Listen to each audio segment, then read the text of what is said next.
Welcome back to Man Down Sports. If you can see from the thumbnail, man, we got a couple of topics we want to go through. I was having some technical difficulties. I tried to get in here right at 8:30, and I had somebody that was joining me, but their sound wasn't cooperating. But yeah, I'm in here now, man. So we got some stuff we got to talk about, man. Hey, who all in the comment section? Y'all put where y'all from in there. I need to see who up in here. Man, I was super late today. Where we at? Test. Can y'all hear me?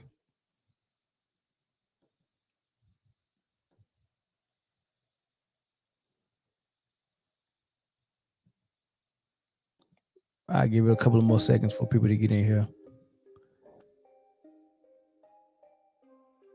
Hey, and there's gonna be a live call-in show today too, man. So everybody who didn't get the chance to call in the last.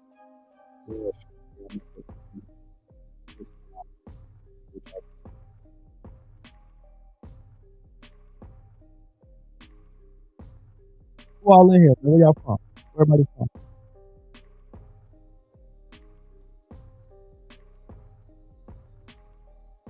Oh, something was going on with my sound, huh? Is my sound on? Can y'all hear me? Test.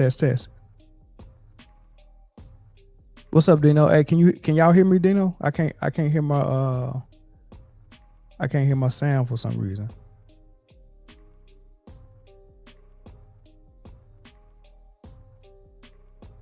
Oh, you can't hear me. Man, I don't know what's going on. Christine Ellis, what's going on? You from VA, home of Bubba Chuck, the crossover. Hey, I was stationed in VA for a little while. Hampton Roads, man. I hate the traffic out there, man. I feel bad for y'all. But yeah, appreciate it. I'm glad you like the content, man. Kendall Gill, come on now. He couldn't guard the GOAT. Your sound is good. Look, it's crazy. The sound is good, but for some reason it's not. I can't hear my background stuff, man. Something is messed up on my end, I think, and that's probably why my co-host couldn't get in here.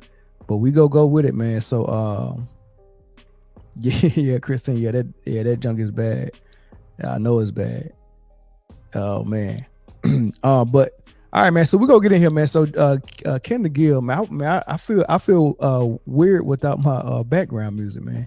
I feel like something ain't working right. Y'all lying to me? Y'all, my sound good or not? For real? I can't hear nothing. Yeah, something weird. All right. So Zoe, it's probably my end. Something I got to fix on my end. Because I can't even hear my background music. But yeah, nonetheless, man, we go get into Kendall Gill, man. Kendall Gill, I had already done a video with Kendall Gill, and he was talking about LeBron and talking about the GOAT and talking about Jordan, Kobe, LeBron for sure. That's what he was asked about. And I didn't know he had said something about him on another podcast. And, the first podcast that he was on, they asked him about him. And he kind of broke down why he don't think LeBron is the GOAT. But the way he broke it down this time, I had to let y'all hear that one, man. So I'm going to go ahead and play what Kendall Gill said. I'm going to come back with my commentary, and then y'all let me know what y'all think. Did he say, okay, now here's the reason why Michael is the greatest NBA player of all time. Now listen, I have Kareem Abdul-Jabbar as the greatest player of all time. Me too. From birth to Hall of Fame, I have the same thing. From birth to Hall of Fame, there's no comparison. Kareem Abdul-Jabbar has 3 national championships. If he had 11 players freshman year, he would have 4 national championships. He was 3-time player of the year in college. And he has comparable stats with Michael Jordan in the pros. Now, here's the argument with LeBron. LeBron is great. I have LeBron as the 3rd best of all time. Really? But in order to be in the GOAT conversation, you at least got to be in the 6'5" club. That means 6 championships and at least 5 MVPs. You can't even talk about that until he gets there. Will he have an opportunity to get there? I don't know. Ooh, this tight. This COVID situation has thrown a monkey wrench in his plan. Yeah, you know, right. that we've gone through, because I think LeBron possibly could have won another championship this year.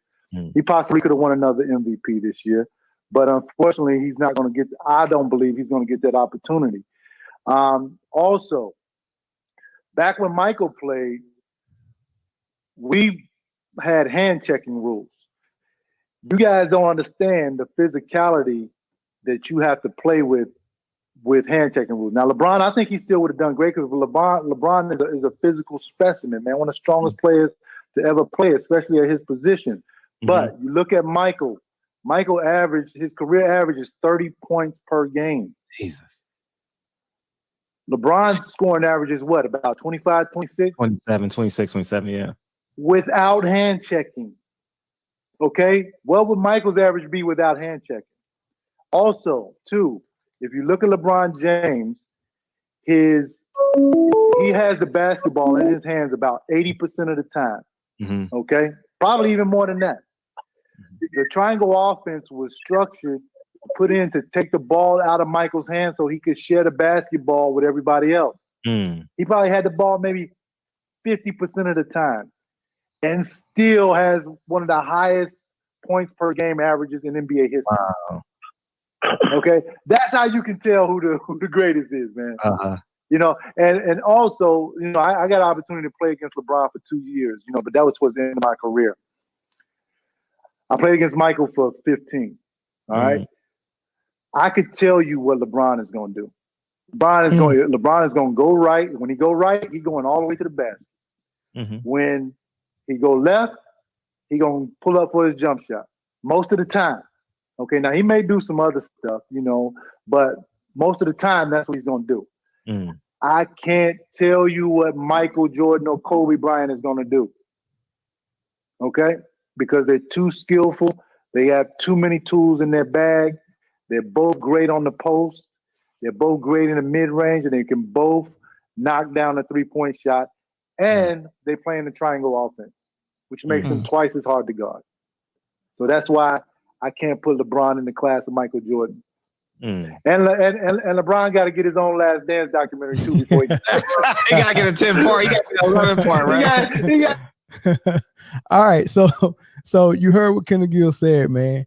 He said a whole bunch of stuff. He talked about the hand check era and how hard it was to play against defenses that was allowed to hand check on the perimeter. It was tough for you to turn the corner on someone and get to where you wanted to go when they can put their hand right there in your hip. And if they were strong enough, that they're going kind of control where you was going with it, right? Derek Harper was really good at that. He used to pick people up 94 feet when he played for the Knicks and just terrorize them, right? So it was a lot of people who was good at that. It's not easy just to beat that, right? So that's tough. And he's talking like Michael Jordan played in the hand check era and averaged 30 for over his career. One season he averaged 37, one season 35. In the playoffs, I think he averaged 35 for his career in the playoffs. Like he's scoring more in the playoffs, and they're supposed to get tougher in the playoffs in a hand check era, right? So he's saying if he's averaging and his career average was 30 in that era, think about what it would be in this era with no hand check. And then when you compare those eras and you look at a bigger guy in LeBron who's 6'9", who's more physically dominant than most of the people that's trying to guard him, and they can't hand check him, and you still ain't averaging 30 like MJ was, it's very telling, right? So that's one thing he mentioned. He mentioned that Michael Jordan played in the triangle off the ball. He wasn't ball dominant. He wasn't the point forward or the point guard. So he didn't have the ball as much as someone like LeBron might have, or most perimeter superstars in this era have the ball, because that's what they want to do. They give Luka the ball and they tell everybody to get out of the way and set screens for him and let him do his thing, right? So that's where the offense is going. 5 men out, spread offense. Everybody can shoot. The main guy has the ball in the middle of the court, get a screen, and he's either trying to get to the rim downhill, or he's trying to make the pass if the double comes, right? Or he'll take his own step back three if that's what he want to do. That's different. But what I really want to get into was the fact that he said the difference between him, Kobe, or LeBron, Kobe, and Michael is that when he was guarding Michael or Kobe, he don't know what they was going to do because they had so much in their bag. You know what I'm saying? So imagine you got this bag, you open it up, you got every tool there is, everything. Just think of Kyrie, but 6'6". That's what Kobe was. Think of Kyrie Irving, but 6'6". That's Kobe Bryant, right? And then Michael Jordan was somewhat of that, but he was more technical. I think the words Kobe Bryant uses, he had no wasted movement. So if he was trying to get to point A, he didn't take 5 dribbles to get to point A. He could get it with a pump fake and 1 dribble, get to point A and get to a high percentage shot, right? So that's masterful basketball. What he's saying with LeBron, he knows what LeBron's going to do. If he's going right, the scouting report says when he's going right, he's probably going all the way to the rim. When he's going left, that's for most right-handers, that's the most comfortable way to get your jump shot off is when you're going left, because when you step back or when you lean, it's easy to get in that shooting pocket, because your right hand is over the left, so it's easy to get in there and shoot over somebody. Going right, you got to turn your whole body back to the rim if you're right-handed.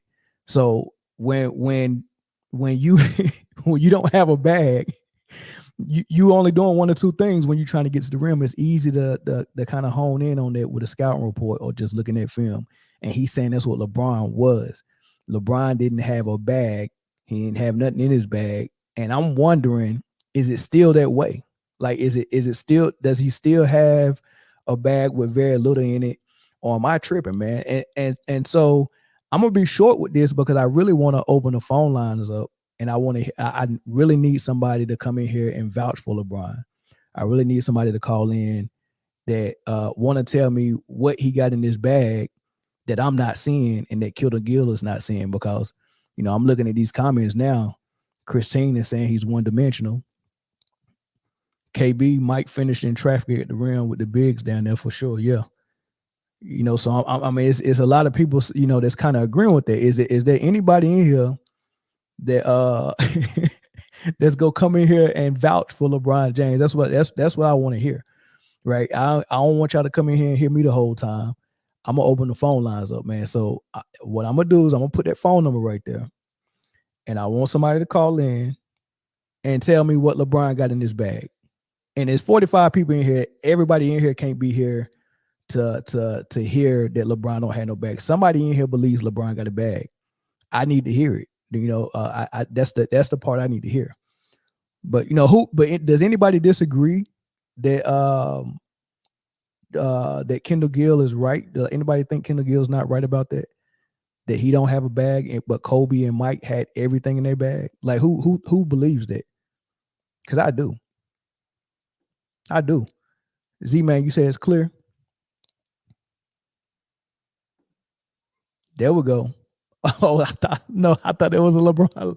I thought there was a support right here. LeBron is a legendary stat pattern and a flop innovator. Hey, call in, don't be shy. Call in, don't be shy, man. So call in. I want to hear this. I want to hear if LeBron has a bag or not. If he's got a bag, there's a hole at the bottom.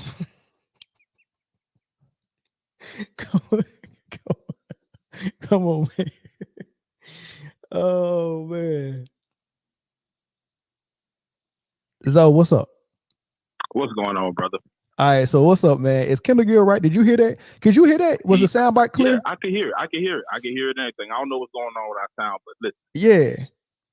Kendall Gill described what we have been saying for the past week and a half, that he is the most predictable superstar that I could possibly think of. Like I don't even know why he's even mentioned in the same ilk as Mike and Kobe, because of the fact that, like, what skill set does he have that is superior to Michael or Kobe? Like, I want to know. Well, I mean, being 6'9", 260, driving to the hole is, that's probably something he. I mean, Yeah, you know what I mean? yeah, No, but his when I ask you, finishes though. yeah, definitely his finishes, and I don't even attribute his physical. I attribute that to physical attributes. Yes, you are blessed, 6'8", 250, move like a freight train, bully ball. But when we talk about skill, and me, Mel, we played basketball.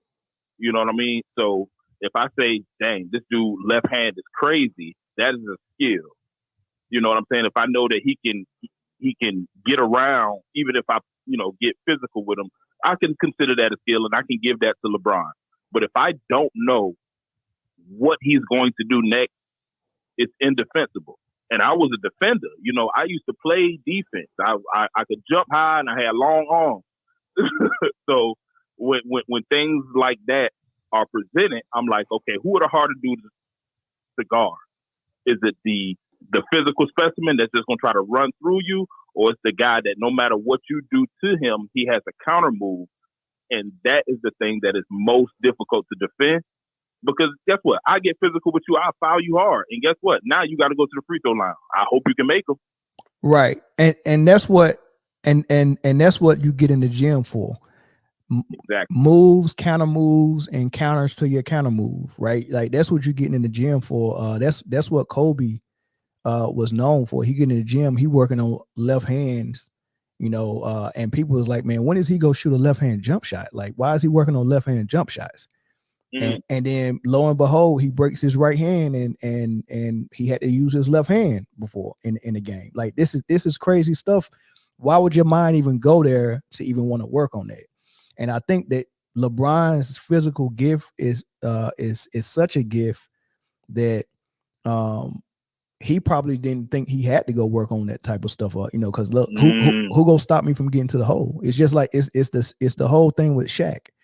If Shaq get the ball in the low post, there's not one person in basketball that was gonna stop him from getting to the rim unless they fouled him. Right. And that's a powerful drug to know physically everybody in here is inferior to me. So all I gotta do is get the ball down low, take one dribble, and I'm putting you in the rim. And so why would he be in there working on his free throws just as hard as Hakeem was? Or why would he be in there working on the dream shake or fade away out of the post or all of that stuff? He has no need to do all that. You get what I'm saying? Why would he be going in the during the summertime working out as hard as Kobe to come back in the training camp in shape if he knew, hey man, it don't matter. As soon as I get the ball down low, you can't stop it. So I think LeBron suffers a little bit from that. And I'm not gonna accuse him for not trying to add to his bag at all, because I have seen him in glimpses pull stuff out. But when everything gets real restricted in clutch time, you can only go to what you really, really, really have in your bag. You're gonna go to your best stuff. Yeah, your best stuff that you feel comfortable with. Stuff. And he's never been comfortable. Like we've seen Kobe go to the post. We've seen the feet work. We've seen him.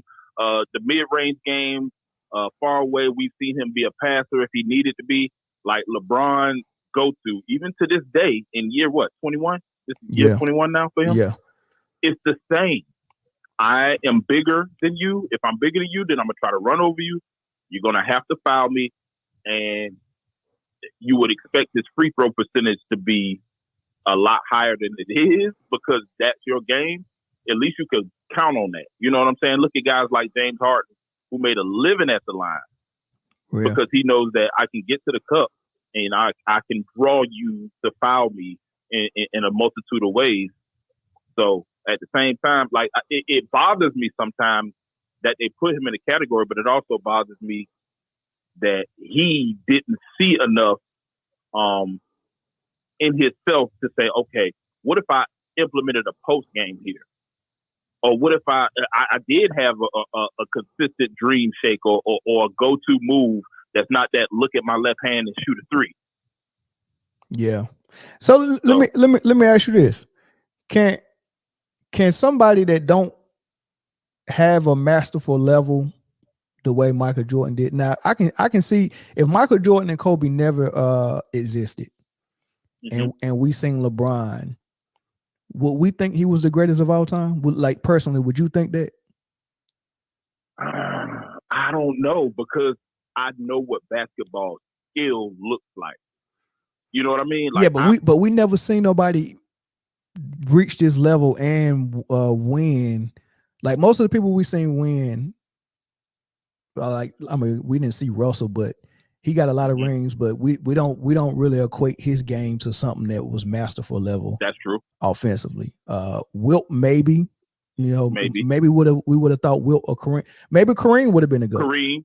Kareem probably would have been the GOAT. Yeah, or maybe Magic. But then if we seen Kareem then Magic, and then we seen LeBron, we would have thought LeBron was the best thing we ever seen. I think the reason why we don't think that is because we seen Kobe and Mike, and we seen two players that almost damn near got their game to perfection. Yeah. So if Kobe and Mike is the standard, yeah, good point. Dr. J, that's Dr. a J, good one, Dino. Yep, Dr. J for sure. But if we seen Mike and Kobe get to masterful level and they won, and all of that stuff, right? We can't see something less than that and then think that's the GOAT. Like right now, the current GOAT. That's a great point, bro. Yeah, the current GOAT is a 99 to us. Almost 100. He's a 99. You have to be a 99 to get in the conversation to dethrone him. It's not possible for you to be a 99 and then someone who's a 95, we're gonna say, oh, he's the GOAT now. It goes back to what you were saying about if Mike ran a 9.6 and Kobe was right there at 9.7, a guy running a 10 flat, yes, it's impressive, but you can't dethrone the guys that are in front of you.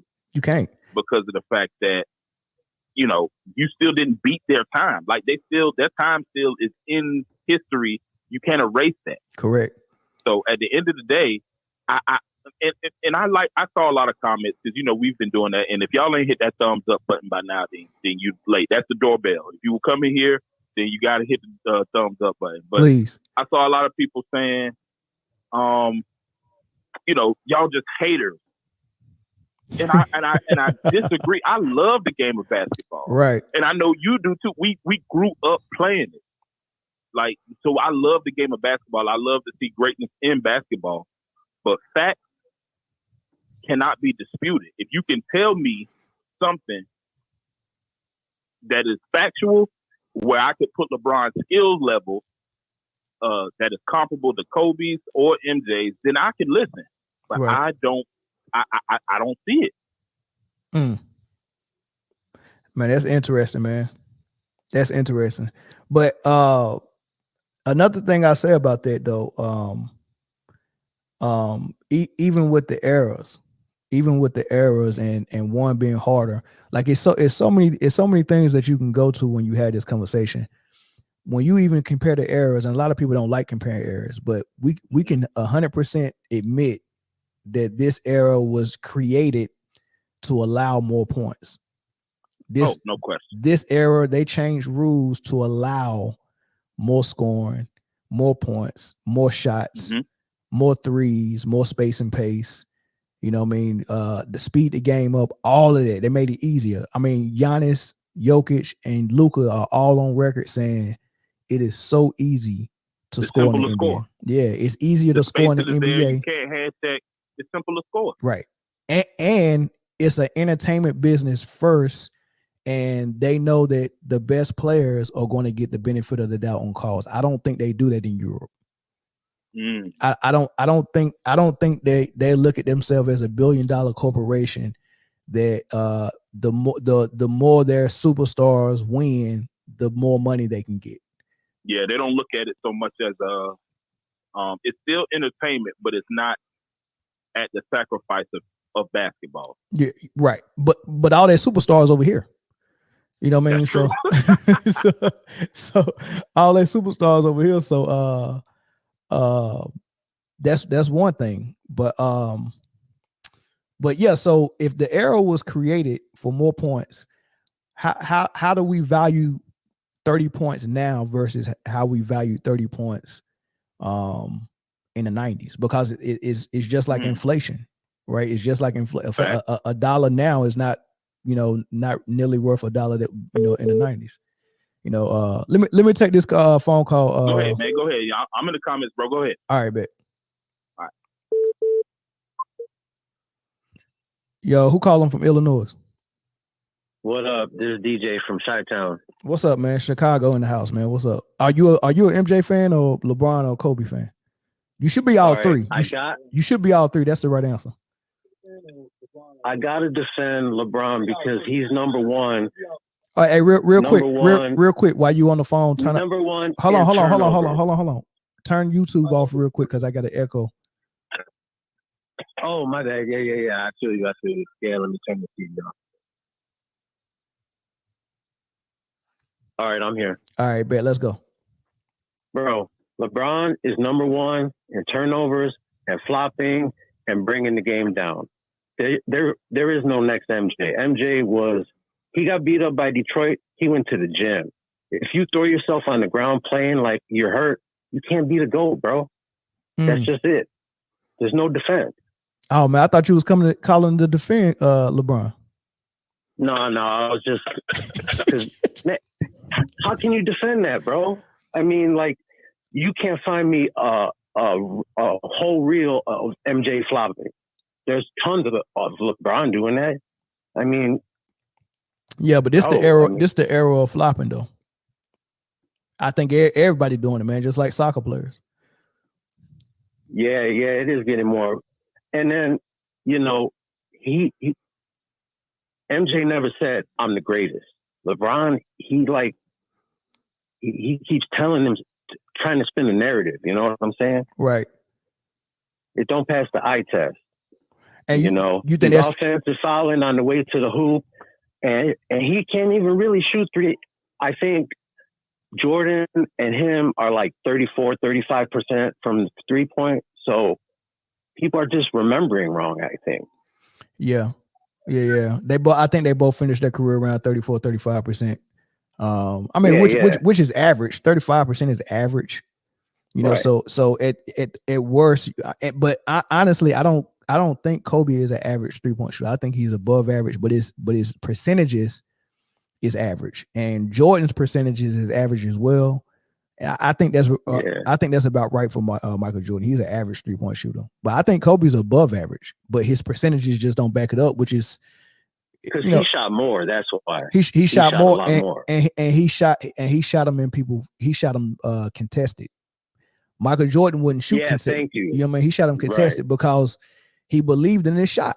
You know what I mean? He's on record saying, "Look, man, why would I if I'm shooting the ball over a stretched hand or defender's hand, and I see, I don't know, Smush Parker in the corner, wide open." Kobe's mindset is, I trust this shot because this is what I practice all the time. I practice this shot every day. I never see Smush Parker put in extra work in the gym. Why would I reward him with that shot? Why would I trust him with that shot? And that's fine. I'm good. I'm cool with it. Even Kobe said there's no Kobe without MJ. Correct. Let's just leave it alone. There's always one greatest. Just stay in your pocket. Like game on the line, right inside of the 3-point line. Are you going to trust LeBron? He's open because they know he can't shoot like that. Yeah. They're going under his screens. I need somebody to call. I need somebody to call in that's go say something different. I need to hear his bag. Yeah, that's why I was trying to maybe make a joke out of it, because it's hard. I'm not trying to be biased just because I'm from Chicago, but it's and they're allowed to travel now, and they can't MJ dunked on Mount Matumbo and posterized him, bro. Yeah. I mean LeBron done caught some bodies too. LeBron done caught he done caught some bodies too. True. Yeah. I would never say he's not a great player. Yeah, he definitely is. But I mean, come on. Kareem, we got Larry Bird, we got Magic, we got Russell. I mean, man, it's a lot of debate, but number one, come on, man. And MJ had the shorter career, so do we reward more you did this, but in twice the time, and you're still not up there? Yeah, I mean he's still chasing that ghost in Chicago, man. That's what that's what he said. He chasing that ghost in Chicago. Yeah.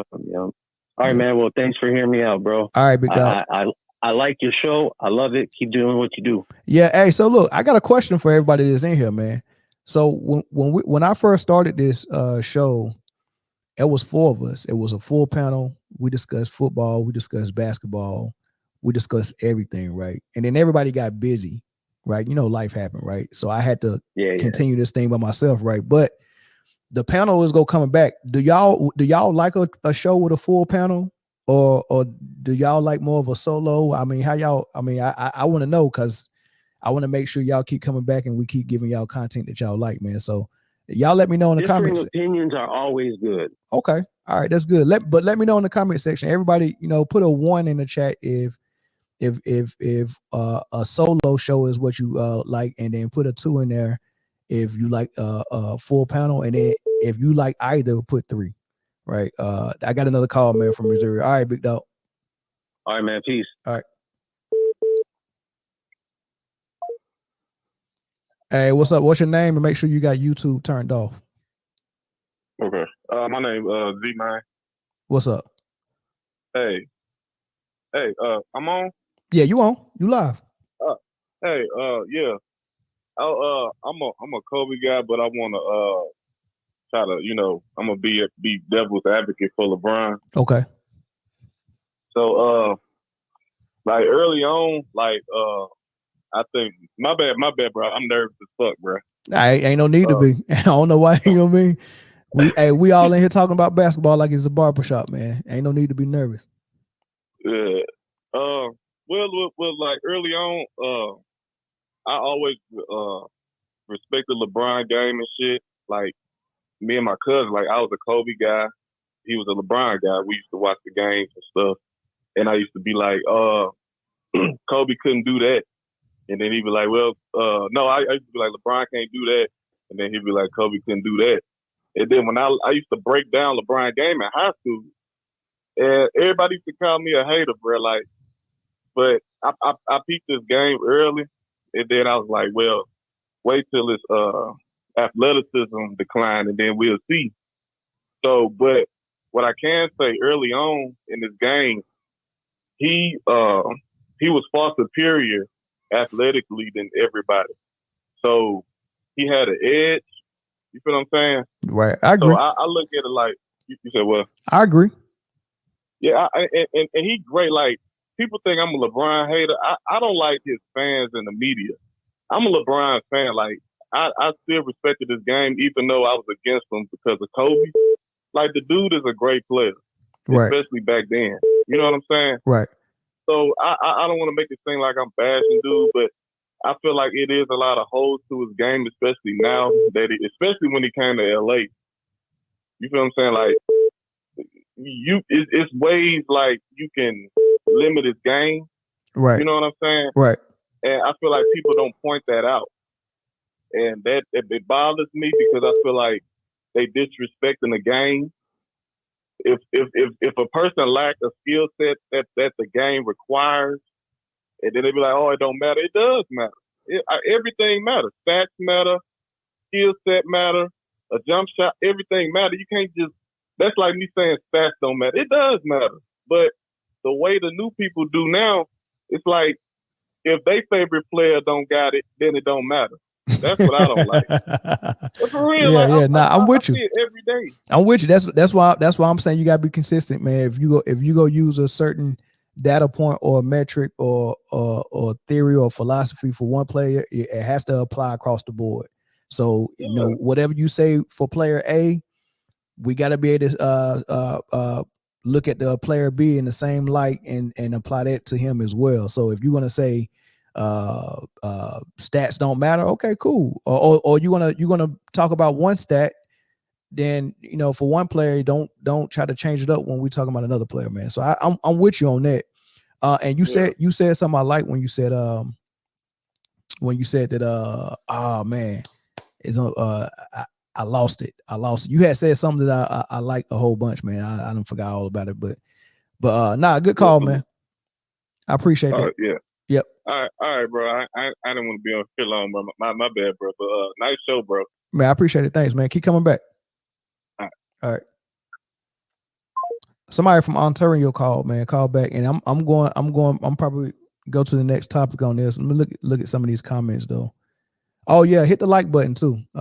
If we got 112 people in here, we should have at least 75 likes. You know what I mean? I ain't asking everybody. Like, I know it's probably some haters in here, but at least show some love to the like button. That's free. What's up from Ontario? Make sure YouTube turned off. What's your name? Hey, yeah, my name's Dolo for sure. I was in your chat. Oh, okay. What your name is? What again? Oh, Dolo for sure. Oh, Dolo. Okay. All right. What's up? Yeah, how's it going, man? First of all, I just wanted to tell you that the way you're conducting this conversation is really good. That there's a lot of content creators currently that seem to sort of just want to drum up a lot of conflict in their chat groups, and they do a lot of trolling. I find you're actually approaching this conversation very objectively. Yeah. Right? Yeah, that's cause I love basketball. You know what I mean? It's just all about basketball for me. I don't like a particular team. I don't like a particular player. I like basketball, and the people who play it, the best. I tend to gravitate to, but I still don't like them as people because I don't know them. Yeah, I mean, right off the bat, let me just first tell you, I do think Jordan is the greatest of all time. Okay. Right? But I do have LeBron number 2. Okay. All right. So let's do this. Tell me why he's number 2, and tell me why you think he's better than Kobe. And just to be clear, when I'm talking to my friends and they have Kobe as the number 2, I'm not sitting there debating with them. Like, to me, if you have Kobe number 2, that what's the debate? If you have Kareem, these are decorated athletes, right? Right. That have done a lot for the game. Right. That being said, I do think that, when I look at the LeBron's from the time he first came into the NBA to his 21-year career, right, he's one of those athletes that he hit the ground running the moment he started. Okay. Right? Yep. So there was just his experience in terms of just his level of consistency from the very first year that he started. Also, in terms of his skill sets, I would have to give that to Kobe. So I do think Kobe is a more skilled scorer than LeBron. Right. But I would also say that someone like Kyrie Irving is a more skilled scorer than LeBron. What LeBron is really good at is using his physical gifts to attack the basket, right? I agree. His IQ, his passing. It's kind of hard to say, well, he doesn't have much of a bag. Look at this guy's body. Look at this guy's physical gifts, right? He's just going to attack the basket, use his speed, his strength, bully ball, and that's what he does well. And he's going to use those gifts, right? Right. I think it becomes a really difficult conversation if you're judging LeBron through the silhouette of MJ and Kobe. He's not them. That's true. They don't even play the same positions. I get that. But they both are wings. They all three are wing players. Yeah. And if I asked you this, because you said he relies on his physical attributes to get what he needs to get. But if I ask you this, judging by looking at their game, which out of the three, which one you think is in the gym the most working on their game? Oh, I would probably say Kobe. Okay. Now, yeah, for someone who has the same physique and size as LeBron, a player like Karl Malone, his name comes up a lot. They both 6'9", they both about 260. They both very low body fat, full of muscle. They both can run. They both can jump. They're both strong. Except one plays power forward and one plays small forward, and there's a wing that is very fast, right? So I don't feel bad for LeBron because sometimes you be like, man, some big dudes Shaq hands are so big, it's very hard for him to shoot. Like he could never get good at free throws just by how the size of his hands are. That's what they say, right? So some people be like, LeBron's just too big to be a good shooter. Shoulders are too broad, all of this stuff, right? But then I look at Karl Malone with this beautiful, nice touch, who's above 80% free throw shooter, who hits that elbow jumper like a guard, hit the turnaround fadeaway in the post. Everything is pure, looks like water. And I'm like, man, how did Karl Malone perfect that? And LeBron couldn't. But Karl Malone couldn't shoot off the dribble well. Yeah, right? he could. But, yes, he could. Yes, no, he could. that really wasn't his game. Yes, it was he could. Like what he said, like more. No, not off the dribble. That wasn't his game. Well, he not gonna come up like a guard and do it off the dribble. When Stockton and him got in that pick and pop, and Stockton threw that pass to Malone off the pick and pop, he can take a side dribble and pull up like a dribble pull up. He definitely could, but he didn't put the ball on the ground when he got that pick and pop. He'd just catch it and shoot it. You got it. I'm just saying, like in terms of just majority of the time, he was more of a catch and shoot, right? He wasn't really like, let me dribble, get to an open spot and shoot the ball, right? So while LeBron ain't no catch and shoot. I mean, if for someone that's not a known shooter from the start of his career, I think LeBron has done a fantastic job developing his game. I do too. I mean, I do too. Yeah, absolutely, right? Is he the best shooter? No, of course not. I wouldn't even put him in the same class as Kobe and Jordan when it comes to that, right? Yeah, but put him in the class with Malone, and Malone still beating him out in skill set, though.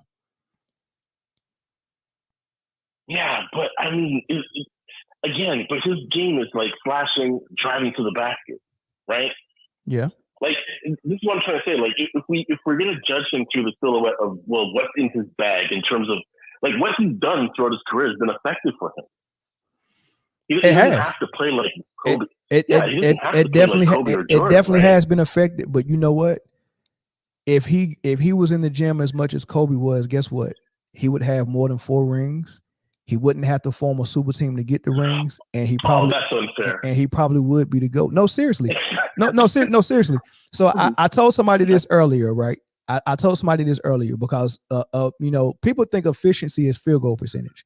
Efficiency is so many things, because by definition, efficiency means to get a job done without wasted energy or wasted effort, right? When your skill set is low, you waste a lot of energy and effort, or you waste a lot, or you have to have so much to get the job done. And he has to have super teams to make his system work. He has to have his co-star has to be as good a scorer as Kobe. If you look at his co-stars, Wade, good a scorer as Kobe. Kyrie is good as scorer as Kobe. AD is a good a scorer as Kobe. These guys are automatic buckets.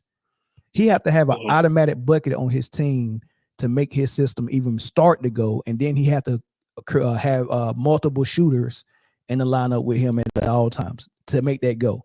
That's because his deficiencies, because he can't shoot good enough, where he has to have everyone else be able to shoot, and then he can't shoot mid-range, so he can't have a big man in the paint. Last thing I'm gonna say, and I'm gonna let you go.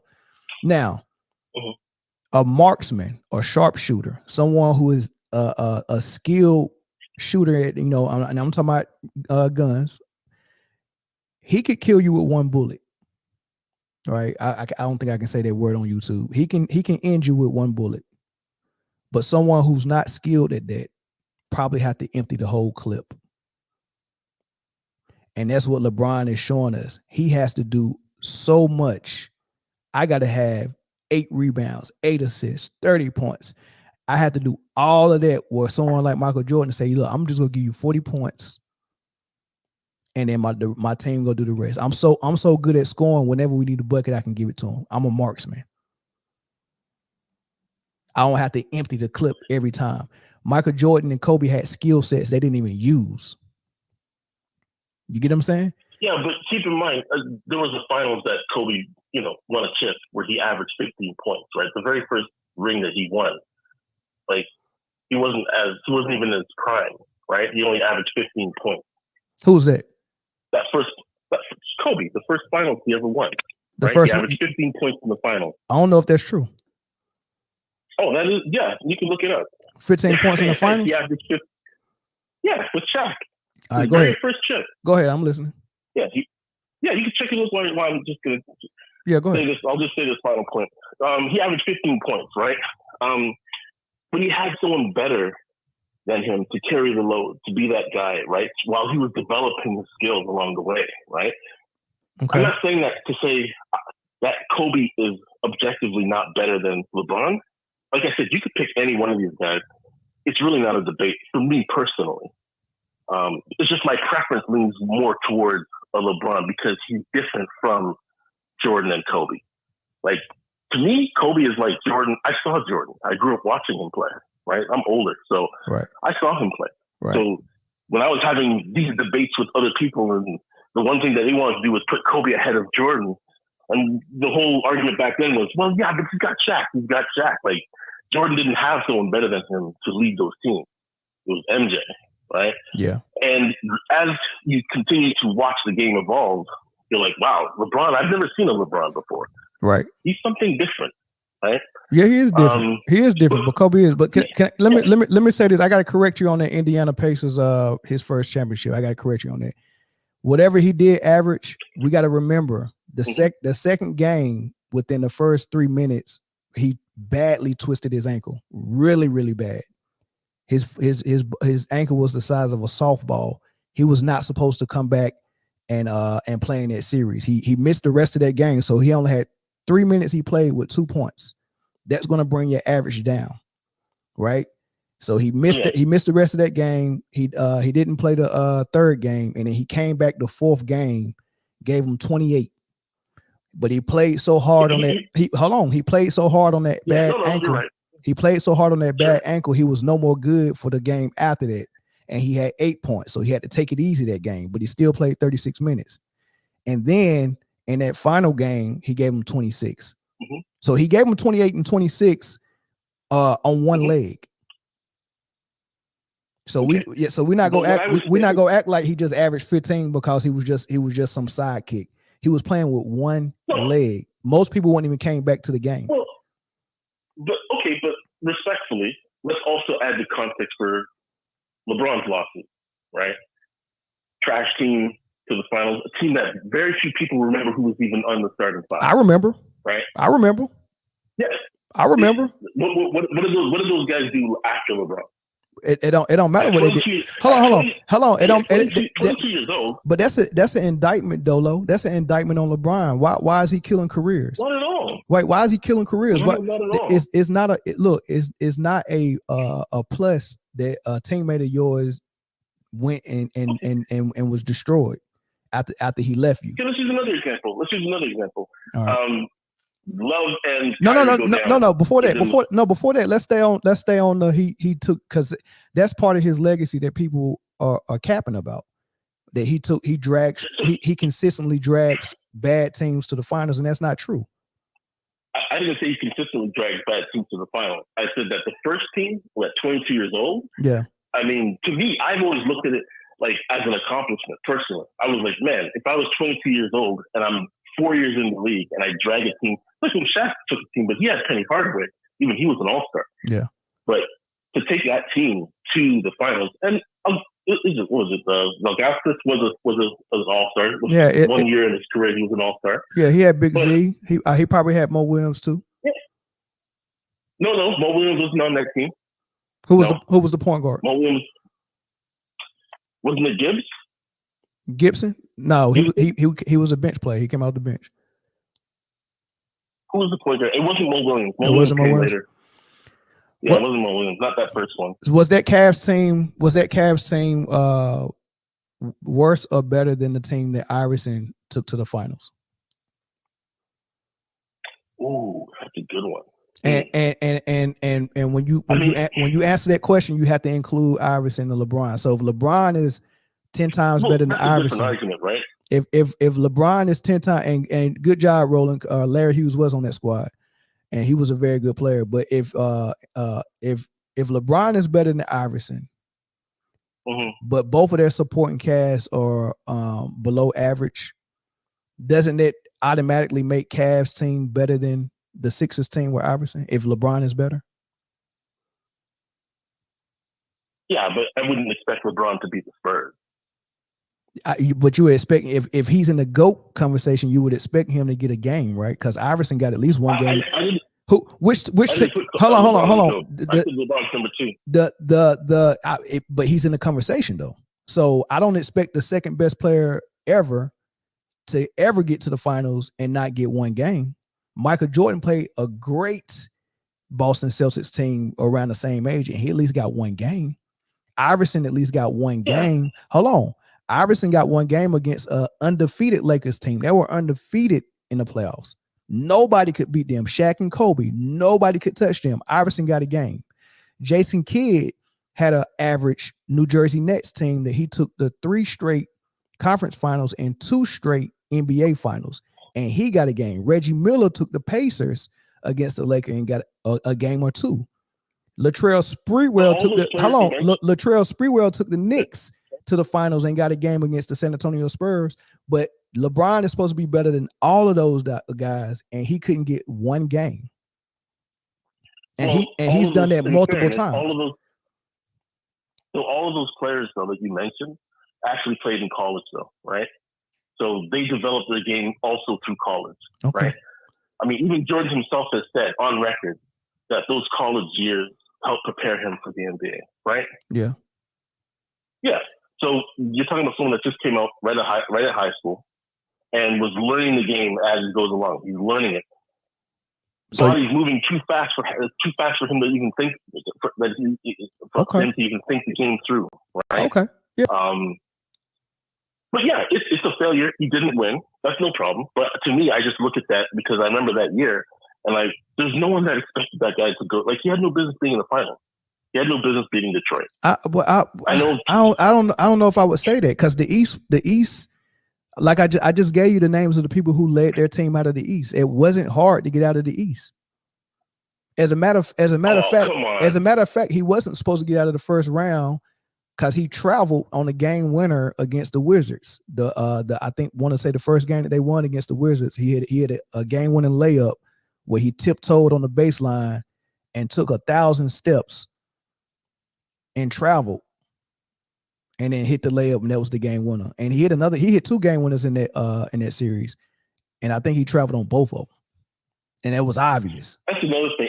Yeah, that's another thing too that I think has been sort of unjustly served when it comes to LeBron, is the whole non-clutch factor, right? Yeah, I think LeBron has been clutch his entire career. I think what you've seen is someone that's made mistakes, has come up short, just like every single player in crunch time has come up short. Has like I'll give you an example. Do you remember the game against I think it was the Spurs? There was 0.5 seconds left on the clock, and Derek Fisher hit a turnaround jumper. Yep. Game 7. Yep. Yeah. Can you imagine that happening with LeBron? You've already seen it, right? With the Ray Allen, right? That this guy staged his career. There was never a criticism about Kobe the next day because someone else took the final shot, right? Yeah. I get your point. I get your point, but is so when hold on, it's not equal, but it's fair, right? They're not. Make one last point. Yeah, go ahead. I'll let you go. Let's make one last point. Yeah. Like today, I watched an old episode on ESPN where Skip Bayless and Stephen A. were talking about the final buzzer beater against the Spurs. I think it was a game 1 game where there was 2 seconds left on the clock. LeBron drives and does a layup. Remember that one? He did drive with his left hand, did a layup. Which team? Pacers. I think so. Paul George was on an inbound pass. He drove to the basket with his left-handed layup. 2 seconds left on the clock. Right. The next day, right, they're talking about the play by LeBron, okay? And they decide to have a conversation on how would you rate that clutch performance? Not, he won the game. Let's rate, how difficult was this? Jordan would have done a jump shot.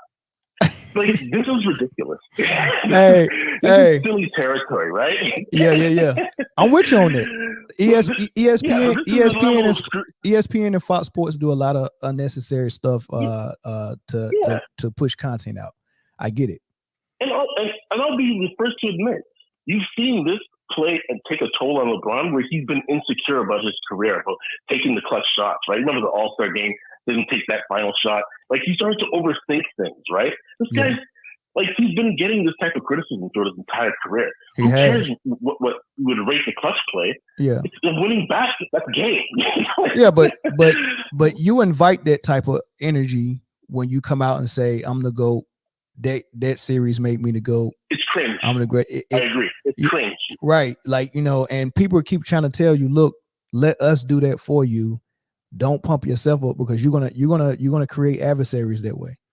And you know, yes, yeah. The people that came before you is very disrespectful. Like the unspoken rule of a team that's up 30 points taking a shot with 5 seconds left on the court. That's, you know, you trying to show us up. That's an unspoken rule in sports.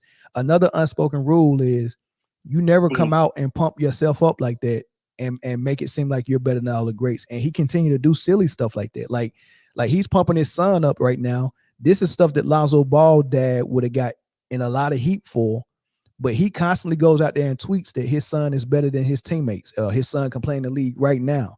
I got people that I know that my son is better than. Like, you can't come out and tweet that, man. He's putting unnecessary pressure on his son, for sure. Correct. But listen, yeah, I won't take up too much of your time. I just want to tell you, you're doing a great job with your show. I've subscribed, so I really like your videos, man. Keep it up, man. I appreciate it, man. Make sure you hit that like button, man. People ain't hitting that like button. Hit that like button. Absolutely. All right, big dog. Thanks. Right. Hey, you. It says Ontario. Where is it? Oh, Toronto. Oh, you in Canada? Oh, Canada. Oh, yeah, Canada. Okay, good. Okay, cool. I like that. Well, tell everybody about the show, man. Have them subscribe too. Absolutely. I'll share it with my friends later. All right, big dog. Hey, I don't know, man. That was he tried it with the Kobe Indiana Pacers journey. I was like, man, and I seen y'all was on it in the comments, man. I said, nah, that's the ankle series, man. Yeah, Kobe was like that, bro. Kobe was like that. We know it, man. Because why I remember stuff like that so much, because I was rooting against them so bad. I did not want the Lakers to win. I thought they was arrogant. I thought Kobe was arrogant. I was with a girl at that time that really liked Kobe, you know, had a crush on him, and I wanted him to lose so bad, man. And then I was rooting for Scottie Pippen and the Blazers on it for that second time they won their ring, and the Blazers had their number, and Kobe just took Scottie Pippen's heart, man. And but that's why I remember that stuff so clear. Who calling from Texas? Hello? Hey, turn your YouTube off. Log off your YouTube so I can't hear the echo. I muted it. You muted it? All right, good. What's your name? Man, I'm Jules from Chicago. What's good, bro? You from SA, Texas, man. You from Chi-Town? Yeah, it's just I never changed the number when I moved back to Chicago. I lived in Texas before. Yeah. I'm originally from Chicago all my life. Yeah, burner phone. I get it. I already know what it is. It's burner phone. I got it. It's all good. What's up, man? Man, you know, I'm 50 years old, man. So, you know, I done watched all this stuff, bro. Right. And I'll put it to you like this. LeBron, amazing talent, bro. But he in my top 10. He ain't even in my top 5. And my thing is this. You can't keep giving out participation trophies. It's a great accomplishment. Yes, you got that 10 times, but you can never proclaim to be the GOAT or proclaim yourself to be the GOAT with 6 L's running in the finals, G. Your winning percentage in the finals is 4 and 6, which is 40% of the time.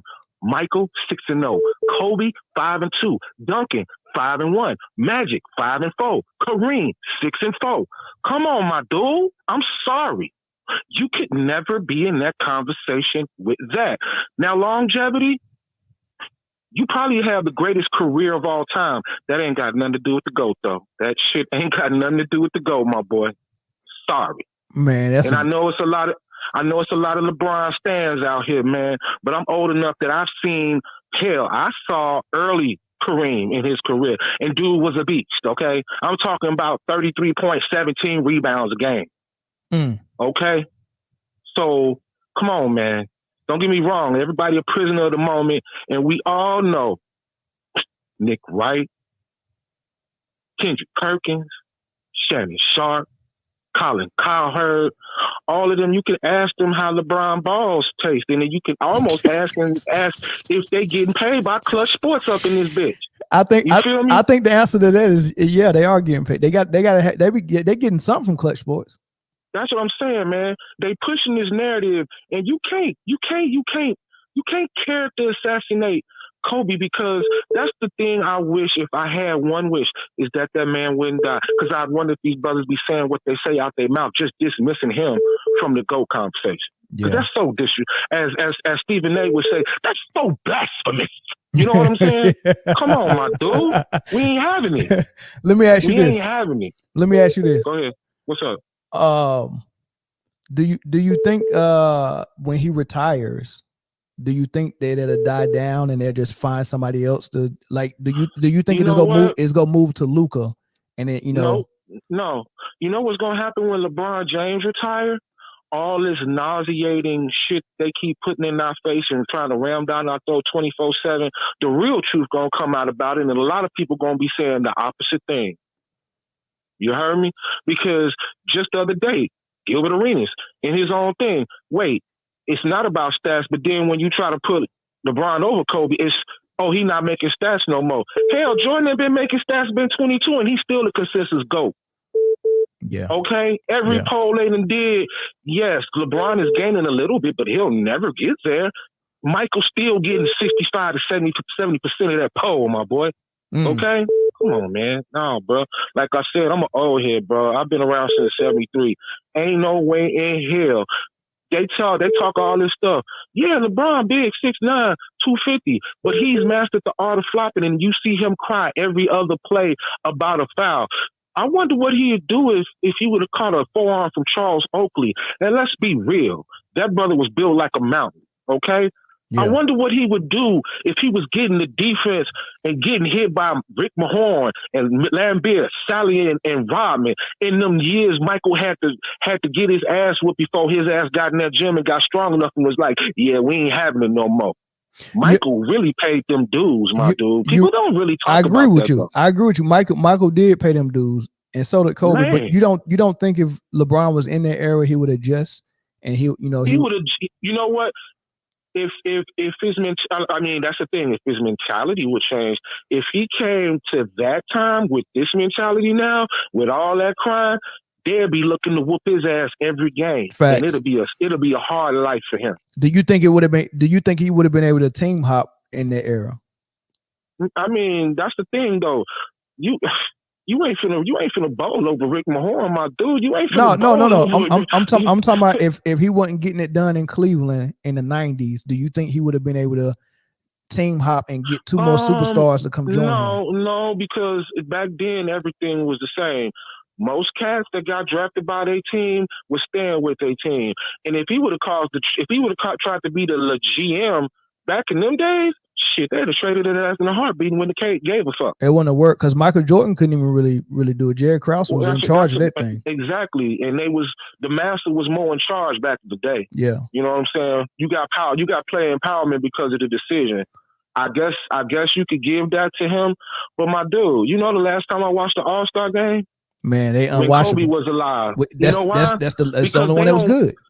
Yeah, even when we was young, it was an exhibition, and they played sparing defense, but you still had defense the whole game. But guess what happened when the fourth quarter came along?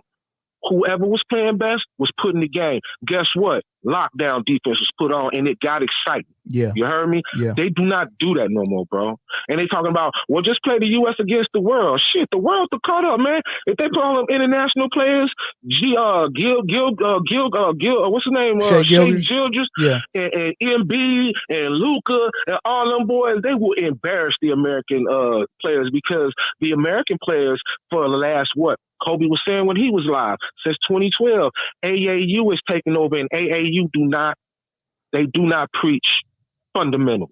That's why the world got embarrassed in the last World Championships. Come on, my God.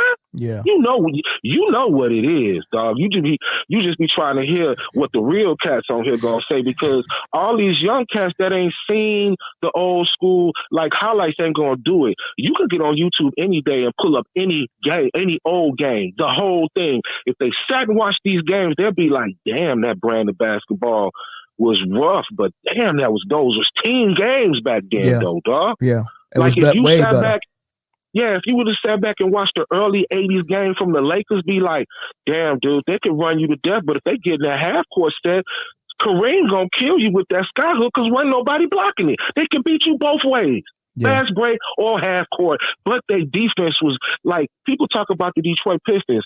You have a lot of bumps and bruises after playing the Celtics, after playing the Milwaukee Bucks, after playing the Philadelphia 76ers, including the Lakers. The whole league was rough, dog. It's just once they got rid of the no fighting rule, Detroit took it to another level because they knew you couldn't fight them, so they got even rougher. Like, what you gonna do? You know what I'm saying? People forget about that. Back in the 70s, it was a thing like, shit, if somebody hit you, you can hit them back. They actually could fight in the NBA. They took that out. Once they took that out, every defense got rougher, but Detroit took it to that level where it's like, well, they can't fight us, man, so shit, let's foul them a little harder. But it was hella fighters. I know they had fights with Charles Oakley when he was on the Bulls, and anybody that know Charles Oakley know that's a big, big, swole brother. Yeah. Okay? Mahorn, he wasn't scared of nobody. Lambert was definitely a thug. You know what I'm saying? But every team had a couple of thugs on their team, though, dog. And it was rough. Them streets was rough. Like I said, you play the Boston Celtics. Yeah, they had Hall of Famers, but all them fools had a tint of dirty to them. You heard me? Yeah. Real quick. Last question before I clear the phone lines. I had some people calling in. This is the last question. If LeBron don't leave Cleveland and go to Miami, how many rings do you think he would have got by year 21? You know what? If LeBron didn't leave Cleveland, I wouldn't give a damn if he got 2 rings. He still probably would have ended up with the most points in the history of the NBA, and he would be more respected, dog. Period. It wouldn't have mattered how many rings he got. He would have got some rings because he's just that good of a talent. I've never said he was a bum. He would have got probably 2 to 3 rings, you know, but he would have stayed with the same team. He would have been more respected. My thing is this. When he left, they couldn't get nobody to come to Cleveland. That's unfortunate. But then again, I've never been to Cleveland. I mean, I know people that in my life that been to Cleveland, and it was like, yeah, I couldn't live there. But I don't know what it is about Cleveland. If they could have ever attracted some free agents or whatever, Buddy would have got at least 3 of the 4 rings he got now. But he would have been more respected because he did it. I ain't gonna say the right way because free agency been around for a long time. Yeah, I mean, he did it in a more respected way that wasn't a shortcut. Like that's what I'm saying. Yeah. And taking a shortcut would have been cool if Jordan and Kobe took shortcuts, but the fact that the guys you want to be compared to didn't take shortcuts just makes it look bad on you for taking that shortcut. He couldn't wait his turn. He had to get it just right then. He couldn't wait his turn. You got these media puppets who always hyping them up to be better than everybody. Man, how many stacked teams he didn't have, dog? Not 1, not 2, not 3, not 4. But man, you went 2 and 4 with this so-called. Y'all supposed to get 8 rings, my dude. And then with the 2011 finals, that's the number one reason you can't be the GOAT, my dude. Yeah. Yeah, you was young as hell in 2007, but the East wasn't nothing to get through in 2007. But the Spurs had 3 Hall of Famers and Tim Duncan was still in his prime. You wasn't finna beat them. So I give you that. You know what I'm saying? Still an L, but I ain't putting it all on you. Yeah. But 2011, ain't no excuse for 2011. Ain't no excuse and for 2011. And that's the thing. And then the 2 years with Durant, dude, you still had a big 3 though with Kevin Love and Kyrie Irving. My dude, y'all was scoring 70 points a game. Okay, I'm sorry. Yeah, he had Kyrie Irving he had Kyrie Irving one time against KD. Kyrie left that last one. Yeah, he just had Jalen Smith and Love that second time. The 2 years they lost when Durant had the Golden State, my dude, y'all wasn't even competitive. Y'all lost 4-1, then y'all got swept the very next year. Facts. I mean, Maybe you should have got swept and then got one in the next series. No, you regressed. You got one and you got one win in the first one, then you got swept the next one. Come on, I mean, I ain't never seen a dude give up on his team as many times as this dude have, man. He gave up after that mess up that J.R. Smith had, man. Hey, look, I appreciate the call. I'm gonna clear the phone lines, man. I'm gonna say your number, man, because I gotta make sure I know who you is when next time you call, so I can be ready for you. Yeah, I'm Jules from Chicago with the Texas number, bro. All right, that's me. All right, Jules. I appreciate man, I like what you're doing, man. I've been watching your shows. You be on point. I appreciate it, big dog. All right, now later. Yep. All right, South Carolina caller, man. Make sure YouTube is off, man. What's your name? All right, my name is Lord Beers, man. What's up, man? What you want to say? Hey, you know what? I can guess what you're gonna say. You here to protect LeBron, ain't you? Yeah, you're right. Go ahead. All right, go ahead. I'm honest, man. Hey, bro, I'm honest with you. Keep it 100, bro. All right.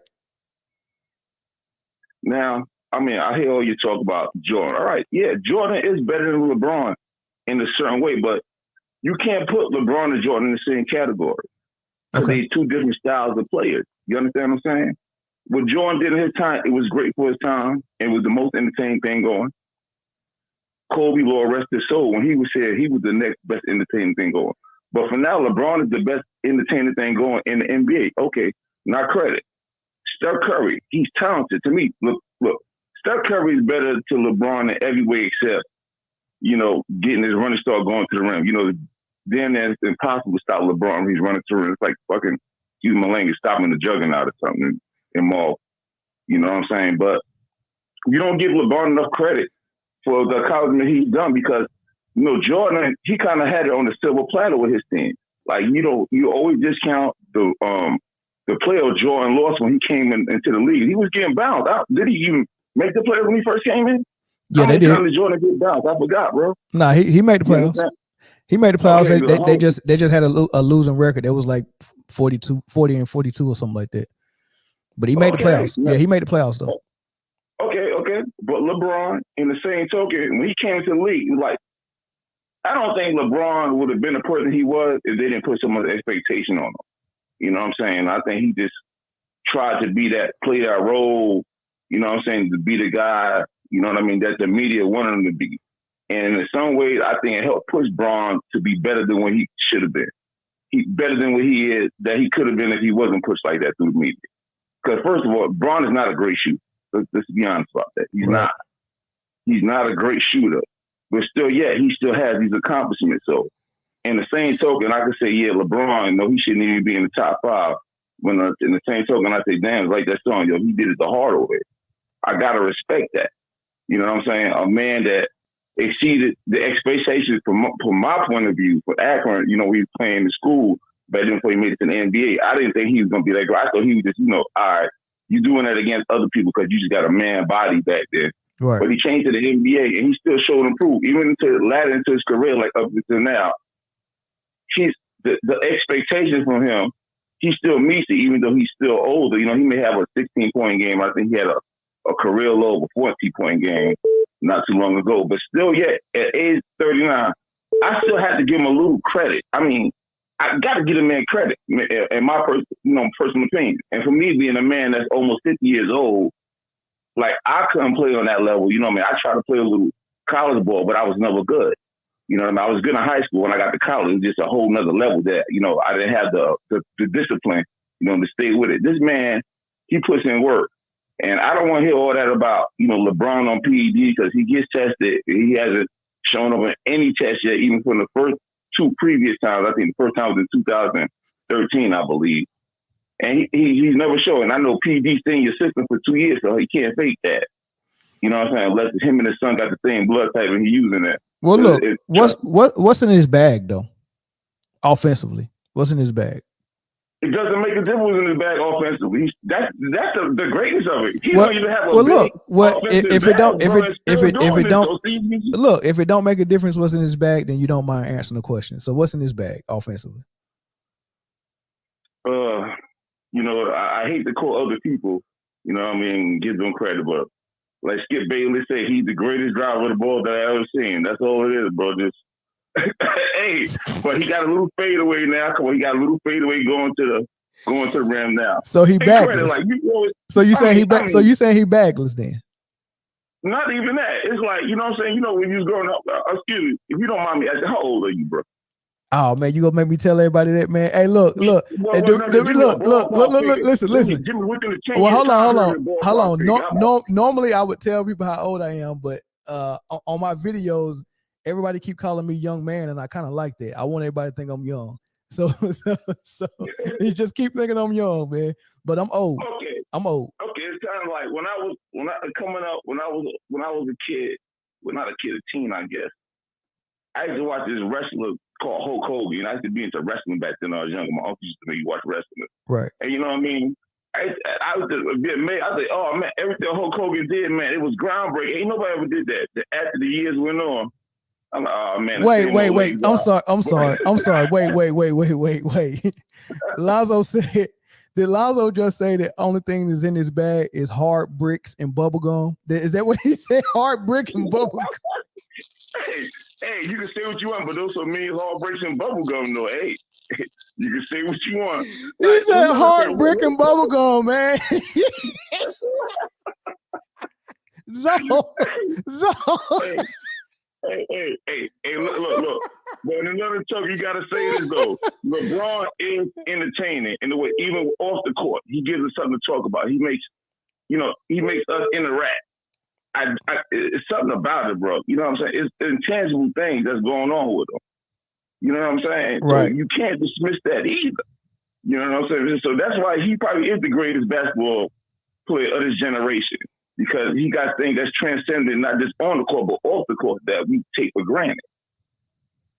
And, and another thing, like, everybody talk about, Chicago, they three-peated. Like, you don't believe that sometimes you could just be lined up in the right circumstances in a period of time that everything just line up like that. Right. You know what I'm saying? And one token, like, I would say, I give LeBron credit for another thing. The man won championships without a true center.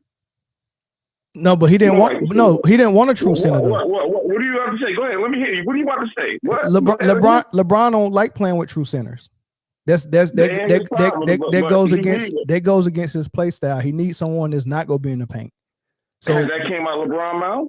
That comes from observation, from watching how they built their teams and watching how they had their offense. He don't want a true center. I know white people that see black people walk down the street and say they got to be thugs by observation, but they don't know the person. Yeah, but that's not an educated observation. This is coming from a place of knowledge, not a place of ignorance. Right. Okay, I understand, bro. I respect everything you say on your platform, man. I love the show. I'm not gonna lie to you. I love it. I appreciate it, big dog. Another thing. Yeah. I just want to get this off my chest. Yeah. Jordan had everything he wanted out. I can say that because Jordan always had the better others. Because you could think about it. A Jordan team that three-peated twice never had a problem with teams shooting free throws. They all made their free throw with probably the exception of Dennis Rodman maybe. Want to know why? Because the superstar player made his free throws. What they got to do, bro? Hold on. For two reasons. Number one is leading by example is contagious when you lead. Whatever you do, if you look at every team, they take on the identity of their star player, and they take on the habits of their star player. So when you see your star player slacking on defense, it gets very contagious. And when you see a star player not being able to knock down his free throws, it gets a little contagious. And then on top of that, number two, if your star player is the one who's taking most of the shots, he's going to be the one getting fouled the most and getting sent to the line. So when you send Michael Jordan to the line, he makes you pay. When you send LeBron James to the line, that's when he go in his bag and pull out that hard brick and bubble gum. Thanks for the call, big dog. I'm gonna get you about it. All right, love your show, man. Thank you. God bless, bro. All right, big dog. All right, so I interviewed Corey Blunt probably like 2 years ago, right? And Corey Blunt played with one more call. We'll take one more call before I get to Corey. What's up, caller?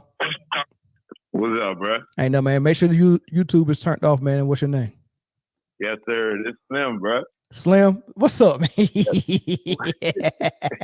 What's up, Slim? What you doing? What's happening, bro? Hey, man, what's good with you? Man, I ain't arguing with nobody basketball in 2 years. Bro. So I just got one quick question. This ought to be good, man. And you got all the time you need, Slim. You got all the time you need.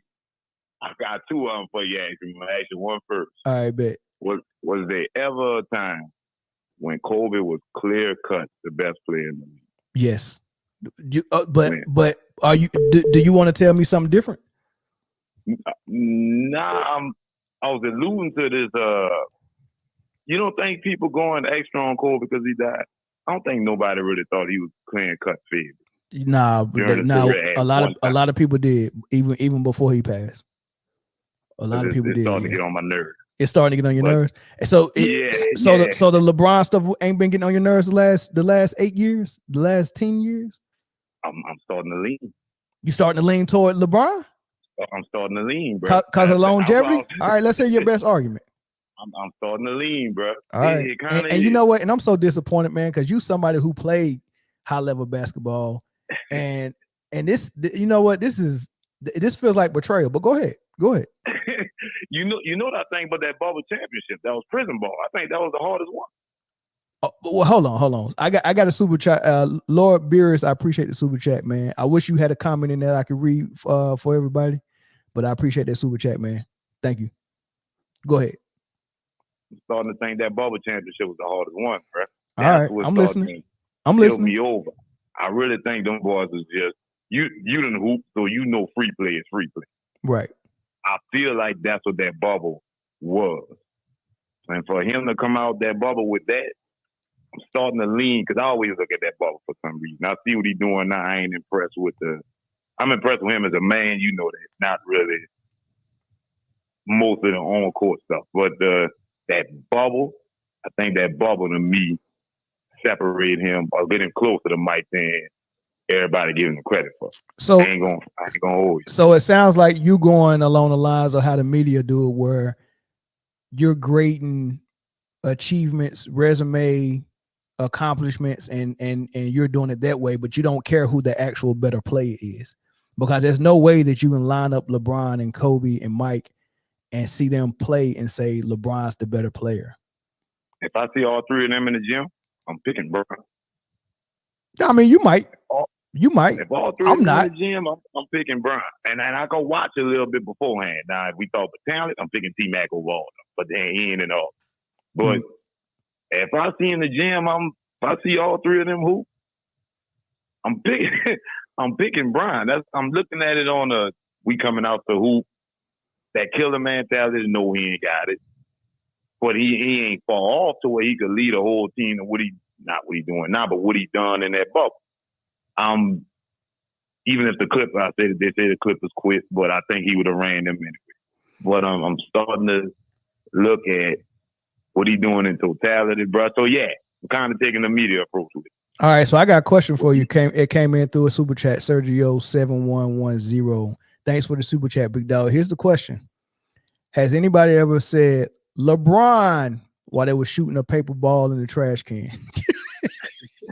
Bro, why I just did that? I just did that in Hollywood Cove. But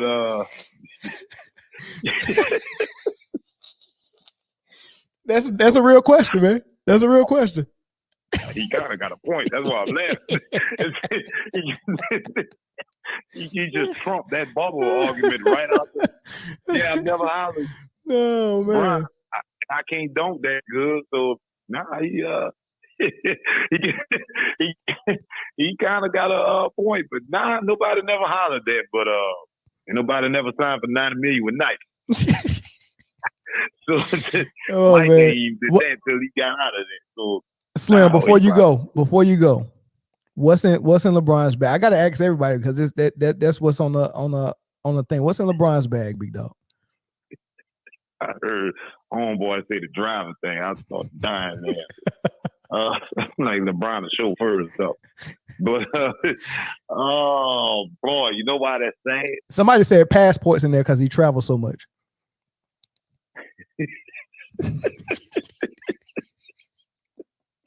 Oh, bro. No, what is in LeBron's bag? I like Gloria. Yeah, I hope she ain't in there. Man, I wanted my bag. But Beijing, head down, run full speed. Oh, that spin move. No, that spin move when he running full speed, that spin move in there. You can't stop it. You right. Spin and cycle. And it pisses me off that they can't stop it. It really pisses me off. You know what I did see a recent clip about that jump shot he do. How he that one dribble jump shot. You ever seen him do that in slow motion? When he look at the ball and look away and step back. Yeah. I like that move. That's in his bag for me because when he rolling, he hitting that. Man, they clowning LeBron. They saying there's bricks in there, syringe needles. Man, they clowning LeBron, man. It make this man seem like you're a crackhead. It ain't a lot of LeBron love in these comments, man. I think I found the way to grab all Kobe and Michael Jordan lovers in this on this channel, man. I don't know. You done galvanized the community, bro. Hey, I like LeBron. I got LeBron right here. That's LeBron on that action figure right there, man. I like LeBron. He just ain't got nothing in his bag. You gave him more credit than I thought.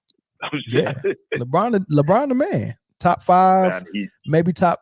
You know, he's around top 5 to me, man. He too. Don't do him like that. I don't know about no 2, man. It's hard to put him over Kareem and Kobe. It is not. It's hard to. I can go to 4. I can work with you with 4, Slim, but you going a little bit too high with 2. And see, that's what we're gonna fuss at on the later date. Because I'm like, man, I don't want to disappoint my Kobe people because you know that's my go-to with everything. Yeah. But when I'm looking at just the LeBron LeBron did have Shaq, but not that Shaq. I think LeBron could have wheeled all 3 in a row if he had that same Shaq. Man, he barely got 2 in a row. LeBron could have wheeled all 3 if he had Gasol. He barely got 2 in a row with a super team. How he go get 3?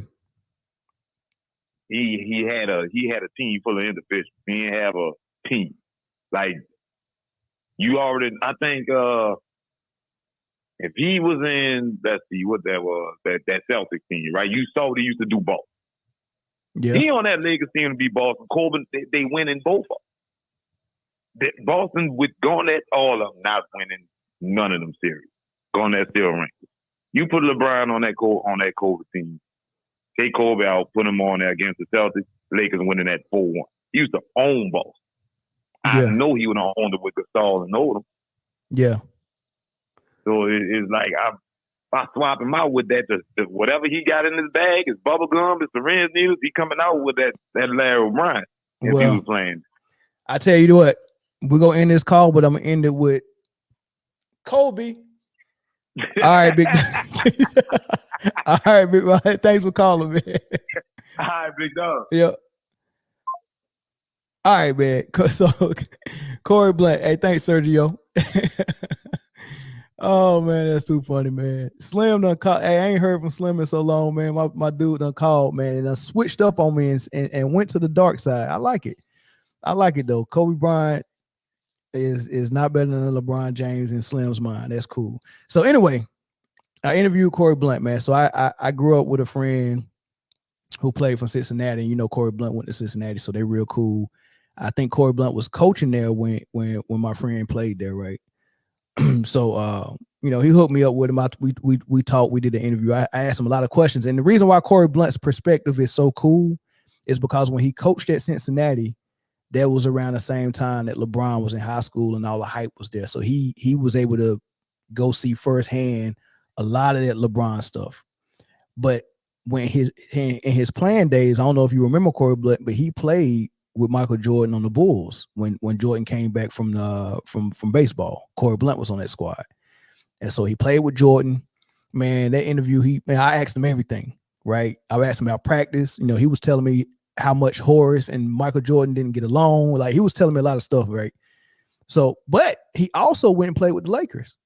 So he played with Kobe as well. So he witnessed LeBron, played with Mike, played with Kobe. And I asked him, you know, tell me what the difference is between Mike and Kobe. And this is what he said. It was just unbelievable with that. The thing that I admire about Mike is not only can he turn it on and say, I'm about to give you 50, he could also turn it on and say, you ain't getting nothing either. Like, you know, he was elite as a defender just as well as he was as a scorer. And so was Kobe Bryant, and you played with both of them. So give me like your comparisons and your, you know, and what's different about Mike and Kobe, and who do you think is better? And then you can just throw LeBron in there as well, because his name is always in there as well. Like, what separates those three players in your opinion? No, I'm gonna take it through phases more so. Like when Mike came and did what he did at the peak of his game, the NBA had just reached the pinnacle of being able to be marketed around the world. You know, it had never really had that exposure and that kind of marketing appeal that the game itself had like it did with Mike. Now, for us, it was Magic and Bird were the two headstones that was carrying the league and being marketed. But when Mike came, and Nike and the shoes and the persona and you know, just his whole thing, it just took Mike to a whole nother level. And then for him to be able to do what he did on the court just made it more like impressionable. So you get Mike, man, and there's no way you can kind of compare Mike to anybody else based on the fact that just that whole persona, man, and the championships and the way he dominated during his era, you know, he was Mike. Right. But no second guessing. Then you get this young cat that came along who basically personified everything that Mike had, but he had to get it from somewhere, so he took it from Mike. Okay. You know, Kobe didn't have the hands that Mike had. You know, that's the only limitation to Kobe's game that I compare to Mike, is that Kobe really couldn't palm that ball like Mike could. Right. But as far as intensity and willingness to try to dominate and definitely think nobody in the gym is better than him, you know, Kobe personified all that, man, at a young age. That's what I keep telling everybody. Like, I met this dude when he was 18, man, and they brought him to the summer league. And Jerry Russell, I never forget, Jerry Russell told me that the kid was coming and he wanted me to work him into the practice so he can learn our plays and stuff. And, you know, the hype was there, but I hadn't witnessed it myself. And then we start hooping, and this dude just trying to bang on every time he gets it. He was trying to dunk on somebody. Just full of match mode. And I'm like, okay, I see. You know, I see the signs a little bit. Then the summer league came. He played in the first summer league because he came late. He played in the first summer league, and he had 36 points. So I remember I called my homeboys. I'm like, man, y'all need to come our next game. Man, I think I just seen the next Michael Jordan. That was my comments at the time. Wow. My people like, man, I think we got the next Michael Jordan. And they were like, who? I said, the young boy Kobe. Like, he can't be. I'm like, man, come to the game, man. Well, the next game, the place was sold out, point blank. Next game he played in, the place was sold out after he had 36. And, man, the rest of the summer league, you know, this cat averaged 36 the rest of the summer league. That's crazy. So that's crazy. I knew from then, like, man, this dude is he the truth. So the reason why I played that is because all the videos I done in the last couple of weeks, trying to show the difference between Kobe, Mike, and LeBron, and trying to show all these other players that's telling you what Kobe was about. I keep getting people in the comment sections that, you know, that say things like,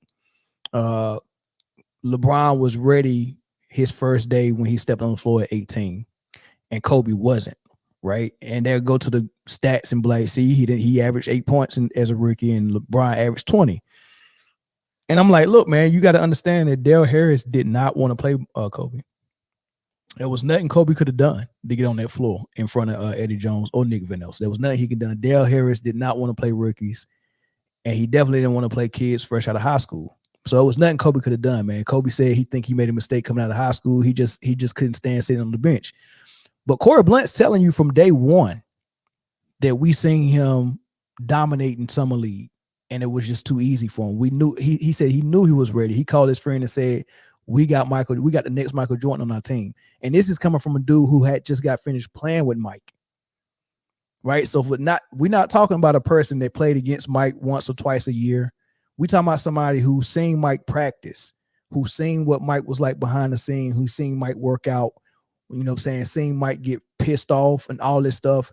And then for you to go and watch this kid at Summer League and then automatically say that's the next Michael Jordan, that is an unusual perspective you're not gonna get from a lot of people. It's not a lot of people who played with Mike that also played with Kobe that can have that perspective. It's just not a lot. I think Ron Harper did it. I think Rodman did it. Maybe Horace Grant, but that's a real small list of people who played with Mike and played with Kobe that can have that perspective, man. So I respect him when he said all that, and I just wanted to put that out there, man, because this dude was ready. If he would have went to, and if you got to go to the whole interview, because if I would have keep playing, he said that there's no doubt in his mind that if Kobe Bryant would have went to a team that was trash or a team like Cleveland or something like that, and it was a blank canvas where he can just go in and do whatever he wanted to do, that he would have been rookie of the year and he would have had one of those rookie seasons like LeBron James and all that stuff, man. But it just didn't happen for them like that. Same thing happened to Tracy McGrady, man. He showed up and they just, they had Vince Carter there, and they just, look, man, you're a young kid out of high school, man. Wait your turn, right? He had to leave and go to Orlando to show what he could do, right? And for Kobe, Dale Harris had to get fired so Phil Jackson can come in, who also was like, look, I know what I got right here because I just had that in Chicago. And he was like, he put him in and he never looked back from there. He was an all-star, and I just wanted to say that, man, because I think a lot of people miss out on that point, man. I think I need to drive that point home. Mikey Bass, appreciate you, man. New member in the house, man. Thanks, Mike. Super chat from Mikey Brass. Thanks for the super chat, man. LeBron is full on HGH and EPO. That's the rumor. I don't know. I don't know if there's any truth to that, but that's a rumor. I wouldn't want to spread it because I don't want to get my channel shut down. I don't want to get my channel shut down, man. So I don't know, man. But do anybody want to speak to, I open the phone lines back up. Anybody want to speak to the fact that, you got Corey Blunt saying what he said and saying that, man, Kobe was always like that. Don't think he had to wait his turn and he had to fill the NBA out before he came in ready to go just like anybody else. Carmelo, Wade, LeBron, he came in ready to go just like they was, man. Mike was smooth with handles, man. Do y'all remember Corey Blunt? He wasn't no slouch. What's up, Carlo? What's up, cuz? What's up? Who this? This is Jules again. I wanted to speak on that Corey Blunt segment. Oh, let's go. Let's go. Now, he said, you said LeBron averaged 20 points in his first season. I need to look that up. Is that true? Let me look it up. I will look it up while you're talking. Go ahead. But people forget, though, before Michael Jordan came to the NBA, he went to the Olympics. In the last Olympics, in the second to last Olympics, where it was college players playing against the rest of the world as grown men. Facts. Jordan led that team. The USA select team even beat Magic and them boys when they played against them. Okay? Yeah. And people forget, Michael Jordan first season as a rookie, 28.2 points a game, 6.5 rebounds, 6.5 assists, 2.3 steals, 1 block. Unreal. Come on, dude. Unreal. As a rookie. Yeah. He was 21. Well, I'm just saying, bro, that's the choice to come out of high school. But when Jordan came into the league, how many more cats had a rookie season like that and was ready? That. Magic and Bird. You know what I'm saying? Magic and Bird, really. Yeah, they wasn't averaging 28, 6, and 6. No, they wasn't. And they had ready-made teams. Bird was in the finals in his second year. Magic went to the finals in his first year with Kareem. So imagine if Jordan still had what's his name? I can't forget his name. The big center they used to have though with the afro. If they still had artists Gilmore. Reggie Pierce, and Orlando Woolridge, maybe they might have made some noise. You know what I'm saying? I don't think Jordan meshed well with them though. We'll never know. You know what I'm saying? Plus, he was a rookie, and you know how it was. It might have not meshed well because they probably been looking like, man, you a rookie, folks. You know what I'm saying? Yeah. But yeah, I just want to put that out there. I ain't gonna take up your whole time. I just want to put that out there. But I believe what Corey Blunt believed. If he had went somewhere like, you know, Cleveland or something where he could get them minutes, Kobe probably would have had a Jordan type of rookie year, my dude. He would have been close to 30 points himself, probably. Somebody shot me a text and said MJ the GOAT. He bought a whole house selling his shoes. LeBron James scored over 2,300 points twice in 21 years. Yeah, people forget Jordan scored over 3,000 points twice in his career. And till this day, him and Wilt Chamberlain are the only two dudes to score over 3,000 points. Jordan's highest scoring year was 37.1. On tools, dude, he shot 0.9 3-pointers a game, dog. Less than 1 3-pointer a game. Jordan did that on tools, G. Stop playing with me. But yeah, I just really want to weigh in on that Corey Blunt, though, because he do have a unique perspective. Yeah, for sure. All right, man. Thanks for the call. Yeah, yep. No worries. Yep. Yeah, man. Hey, y'all need to go find that Corey Blunt interview somewhere on the channel. I think I got a playlist that say interviews. And that Corey Blunt interview is there. Y'all can go listen to it. It's good, man. I didn't know Corey Blunt because I did some research on him and I noticed he did a year bid, man. So he told me how he got caught up with bricks of weed and he told me that whole story and how he end up losing everything and going and get locked up for a year. But yeah, man, Corey Blunt, man, he a cool dude, bro. Real cool, man. The link to the Corey Blunt, okay, I'll put it in the description, Dino. I'll put it in the description. I'm not gonna get into this Stephen A. Smith thing. Roland Curtis, thanks for the super chat, man. Even though Kobe patterned his game, his post fadeaway jumper after Michael Jordan, Kobe's fadeaway jumper was nowhere as feared or as deadly as Jordan's fadeaway. Kobe was nice, but he wasn't Jordan. Yeah, because it's Jordan. Like Jordan's the GOAT. Like even Kobe admit that. Like it's Mike. Like after Kobe retired and his competitive edge and drive was not there no more to be better than Mike, he needed to have that mentality where he wanted to be better than Mike. Like I understood that. As soon as he's changed his number from 8 to 24, without even asking, I knew that 24 meant I'm trying to one up MJ. 100%. And that shows you the different type of mentality. Even though him and MJ had a close relationship, he went 24. He didn't go 23. LeBron went 23. Right? That's a different mentality.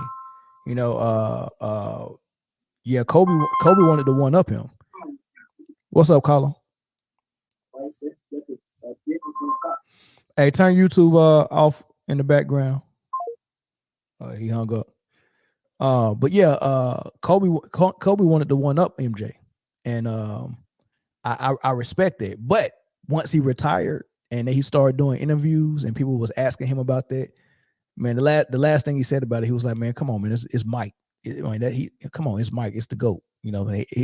Everybody know Mike is the GOAT, right?" So that was his attitude, and so he know that, and everybody else knows it. I mean, Mike is Mike. That's the standard.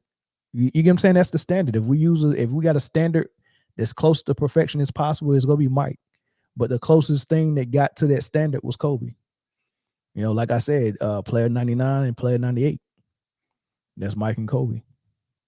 But I'm not even gonna get into this Stephen A. thing because I talk about it a little bit, man. Basically, what happened is him and Jason Whitlock they beefing, right? And it's real funny, man, because what happened is Stephen A. Smith, his book that came out, Jason Whitlock read it, and he's all on his platform on his show saying everything in there was lies, and he started coming at him about, hey, you never played for Winston-Salem State, you didn't have no scholarship, all that stuff was a lie. I don't even know if you went to Winston-Salem State. Like it's bad. Like I might do a video on it probably tomorrow or whatever, but it's horrible, man. And right before I went live, Stephen A. Smith responded back to him on his podcast, and I was like, if I can't get both of them so y'all can hear it, I just wait, right? But nah, man, it's y'all should go check it out after I end this, man. Go and go and hear what Whitlock said. As a matter of fact, it's another YouTuber named Ticket TV who interviewed Whitlock on his platform this morning, and Whitlock talked about it again on there, and talked about how Stephen A. Smith was lying and all that stuff, man. It's the most hilarious thing, man, ever, man. It's petty, but it's hilarious. And Stephen A. supposedly ethered him tonight, which I got to hear as soon as I get off here, man. But I will talk about the NBA ratings. That's the last thing I'm gonna talk about, right? The NBA ratings. So it's a dude named Patrick Bet-David. I don't know if you know him. He's like a financial dude. He got a podcast. Cool dude, right? He talk about sports in this podcast. He talk about everything in this podcast. So every now and then I tune into him. And they kind of like what do you want to call them? The far right? They kind of think like that, right? So they don't like LeBron and they don't like BLM and all that stuff, man. They say a bunch of stupid stuff, man. So they trying to blame the decline of the NBA on LeBron and the fact that the NBA went woke, right? So I'm gonna play for you what he said, and then I'm gonna play for you what Rasheed Wallace said about the NBA, and then I'm gonna tell you what I think is really going on with the product of the NBA and why it's diminishing. For the longest time, when you think about Thanksgiving games, when you want to have Thanksgiving, what sport plays on TV? Football. Okay. Football. When you think about Christmas Day, what do you think about for the longest time? It's always been basketball. Always, yeah. Well, Christmas Day was always basketball, and they would have a bunch of different things that would happen. This year, it was a different story. So I post a tweet this year. I want to talk about some of the numbers on NFL against the NBA, how the NBA is getting destroyed. So I posted this. I'm glad you have it, Rob. Perfect. So I get this from this one website. I want to give these guys proper love because they're actually classy guys, and they reached out to me, and I simply reshared whatever was in the score. I'll give it to them here in a minute. They're somewhere there. Numbers don't lie. The current NBA regular season product absolutely sucks. NFL gets more viewers in one game than NBA gets in 5 games combined. Vinny, ready? Times 2. Watch this number. Go ahead. So can you pull it up a little bit so we can see the numbers, Rob? NFL's average viewership over 3 2022 Christmas Day games was 21.9 million. That's the average, Vinny. The average of NBA game on Christmas Day was 4.3 million. By the way, during Michael, that used to be 8.8 million. Okay. Double. But it is what it is. So let's go past this, Rob. Then go to the story. Check this out with numbers. George Karl decides to respond back to me, okay? And he retweets, and if you don't know who George Karl is, he's got 1,175 wins in the coach NBA. Of the Seattle Supersonics. He's also Denver. This guy's been around the block. No question about it. Rob, just go back to the story. He retweeted it. Not there. You were at the right place. Yeah, so right there. So here's a couple other stats from George Karl, the coach. By the way, as an MLB owner, your product sucks worse than any major sport. 450 million basketball play basketball around the world, and the number skyrocketing while 5 million people around the world play football, and that number is plummeting. Numbers don't lie. So numbers don't lie. The current, okay, so then I responded back to him as well. They can go a little lower. There's more exchange. But let me show the numbers. Go up, Robert, right there. All right, watch this, guys. This is Christmas Day. NFL decides to start having Christmas Day games. Beautiful. Look at that. Raiders, Chiefs. 29.17 million. Damn. Giants, Eagles, 29.02. I thought Ravens, 49ers would have been the most. 27.23 million. Look at the NBA games on Christmas Day. Bucks, Knicks, 2.5 million. Warriors, Nuggets, 4.1 million. Celtics, Lakers, Vinny, Christmas Day. 5 million, that's it. 76ers, Heat, only 1.3 million. And Mavs, Sun, you're talking about Luka against Booker, against Durant, 1.5 million people. You combine all the NBA games together times 2, it still doesn't beat an NFL game. One game. Now, the Heat are the defending conference champion, Jimmy Buckets, right? Nobody cared. Now keep going lower. Now watch this. Jimmy didn't even play. So it gets worse. It gets worse when I'm comparing those. So another guy responds back and he says, "That's not fair because the NBA plays 82 regular game seasons and the NFL only plays 17." I said, "No problem. Let's do that. If the NBA averages 4.3 million views per game in the regular season, the NFL averages 21.9. 82 times 4.3 equals 352 million views. The NFL only plays 17. 17 times 21.9 equals what? 372 million people. George Karl, being the fact that he's a basketball guy, I told Coach Karl, that's like a basketball player taking only 17 shots, scoring more points than the other guy that took 82 shots. Pretty embarrassing. Go a little lower, okay, when it comes down to the dollars. Keep going. When it comes down to dollars, I think it's a little bit above that with the dollars, okay? Here's a revenue, 2022. NFL took in $17 billion revenue. MLB, the boring sports that he's talking about, $10.5 billion. NBA took $9.6 billion. And MLS, that's a small little product that's coming up. It's at $1.5 billion. NHL's at $4.9 billion. He asks, I explain why I think this is happening. Number one, every league has to decide who its number one customers. I think in the NBA, the number one customer is the player. They've shit on the customers. They've shit on fans. They've shit on clients that wanted that father that can only spend $600 a year to go to a game to watch LeBron play. He's probably taking a day off that day. That father that wants to take his kid that he can only afford to go watch one game, that guy's not going to play 82 games a season. Are you out of your mind? Zion takes every other game off and is getting paid the kind of money that he's getting paid. Number two, the NBA contracts protect players more than owners. And last but not least, point number three, Rob, if you want to go to number three, if it's still there or not, the NBA went woke during COVID and became 100% political organization. Once it happened, you know what happened to their viewership last 10 years? They lost 50% of their viewership the last 10 years. Do you know what is the most viewed finals game of all time? Michael Jordan, 1998 against the Utah Jazz. So I used that soundbite for the information because he did the legwork and pulled up all the numbers and compared Christmas Day NFL to the Christmas Day games of the NBA, which is crazy because the NFL is just newly started entering this Christmas space. They had Thanksgiving on lock. NBA had Christmas on lock. Now the NFL is like, we want both days. So they in the Christmas space and they came in and destroyed the NBA this Christmas. I was even watching NFL this Christmas. And I'm a basketball guy, right? I was watching NFL. There was better games. The NFL got a better product on the field than the NBA, right? I'm gonna get to why I think why, but he trying to tie it to all of this other stuff, like being woke and what happened in 2020. And if you caught him, he tried to talk real fast, but if you caught him when he said his point number three, why he think the NBA product is declining, is he said in 2020 they went woke. Talked about BLM. If you listen to his stuff, they talk about BLM all the time. They just don't like it, right?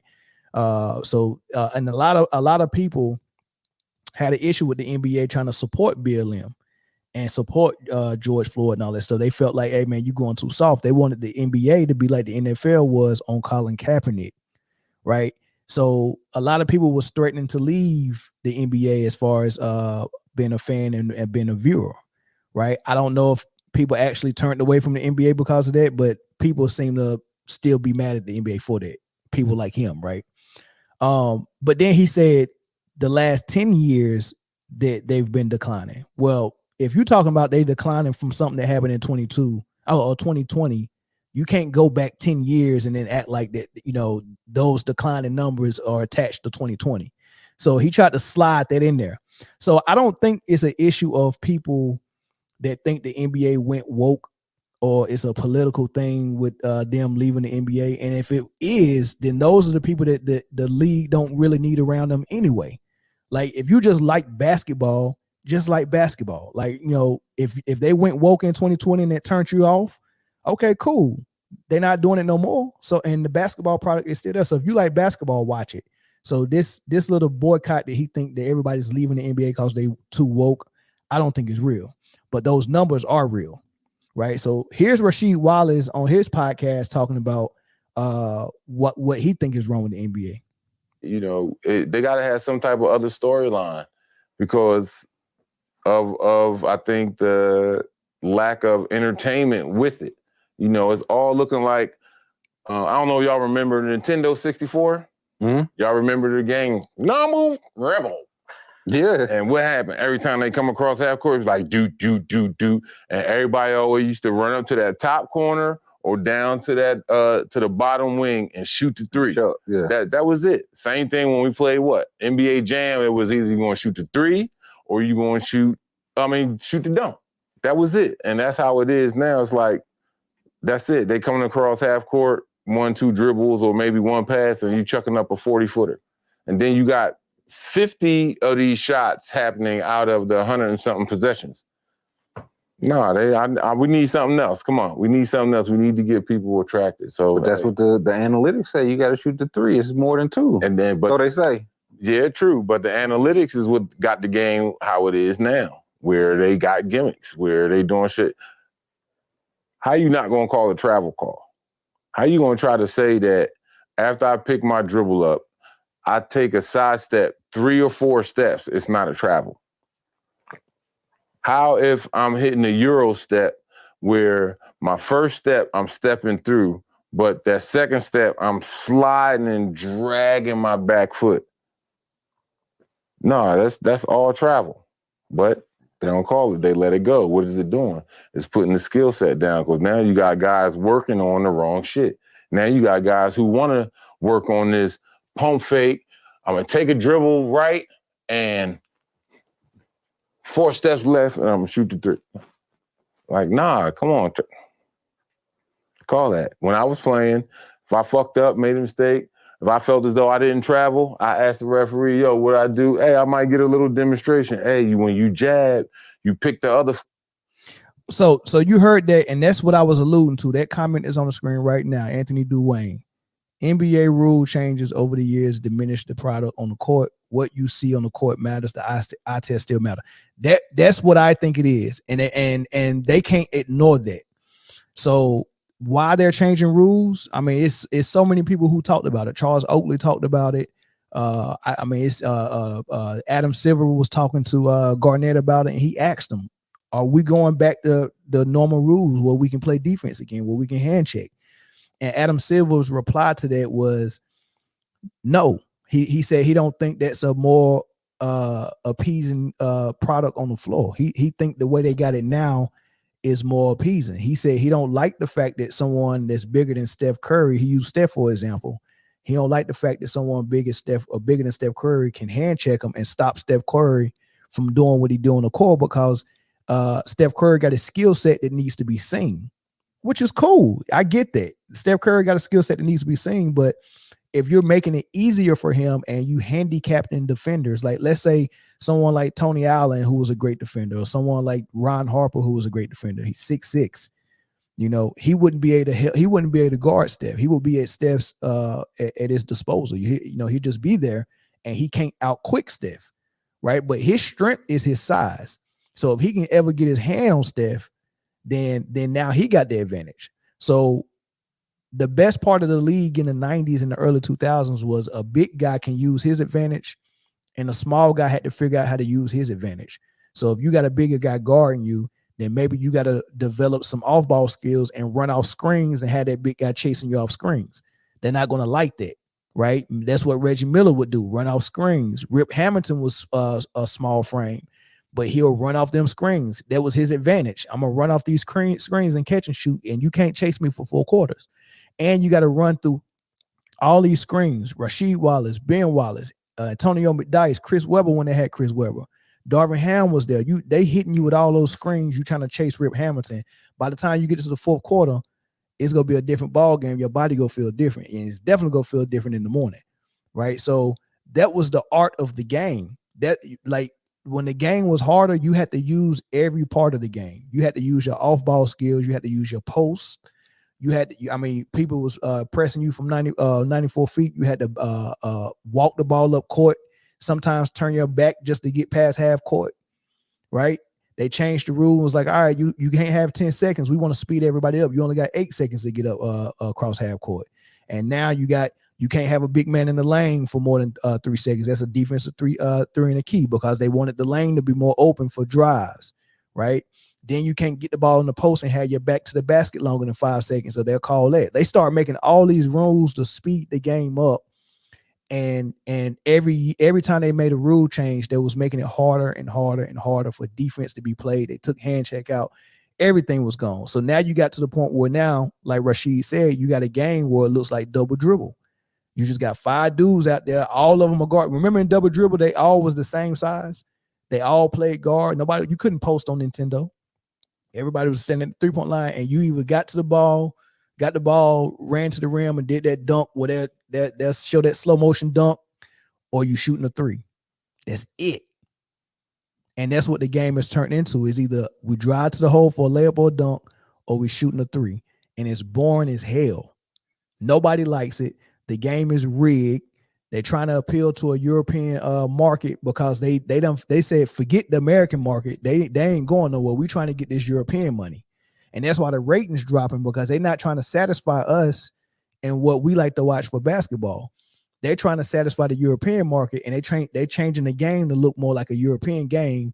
And then they're taking the European stars and giving them all the favor of the whistle so they can turn into superstars, because if they turn into superstars, then the people that's in their country will watch them more. So you got to watch that. Like they're pushing Jokic and pushing Luka and all this stuff, and they're great players.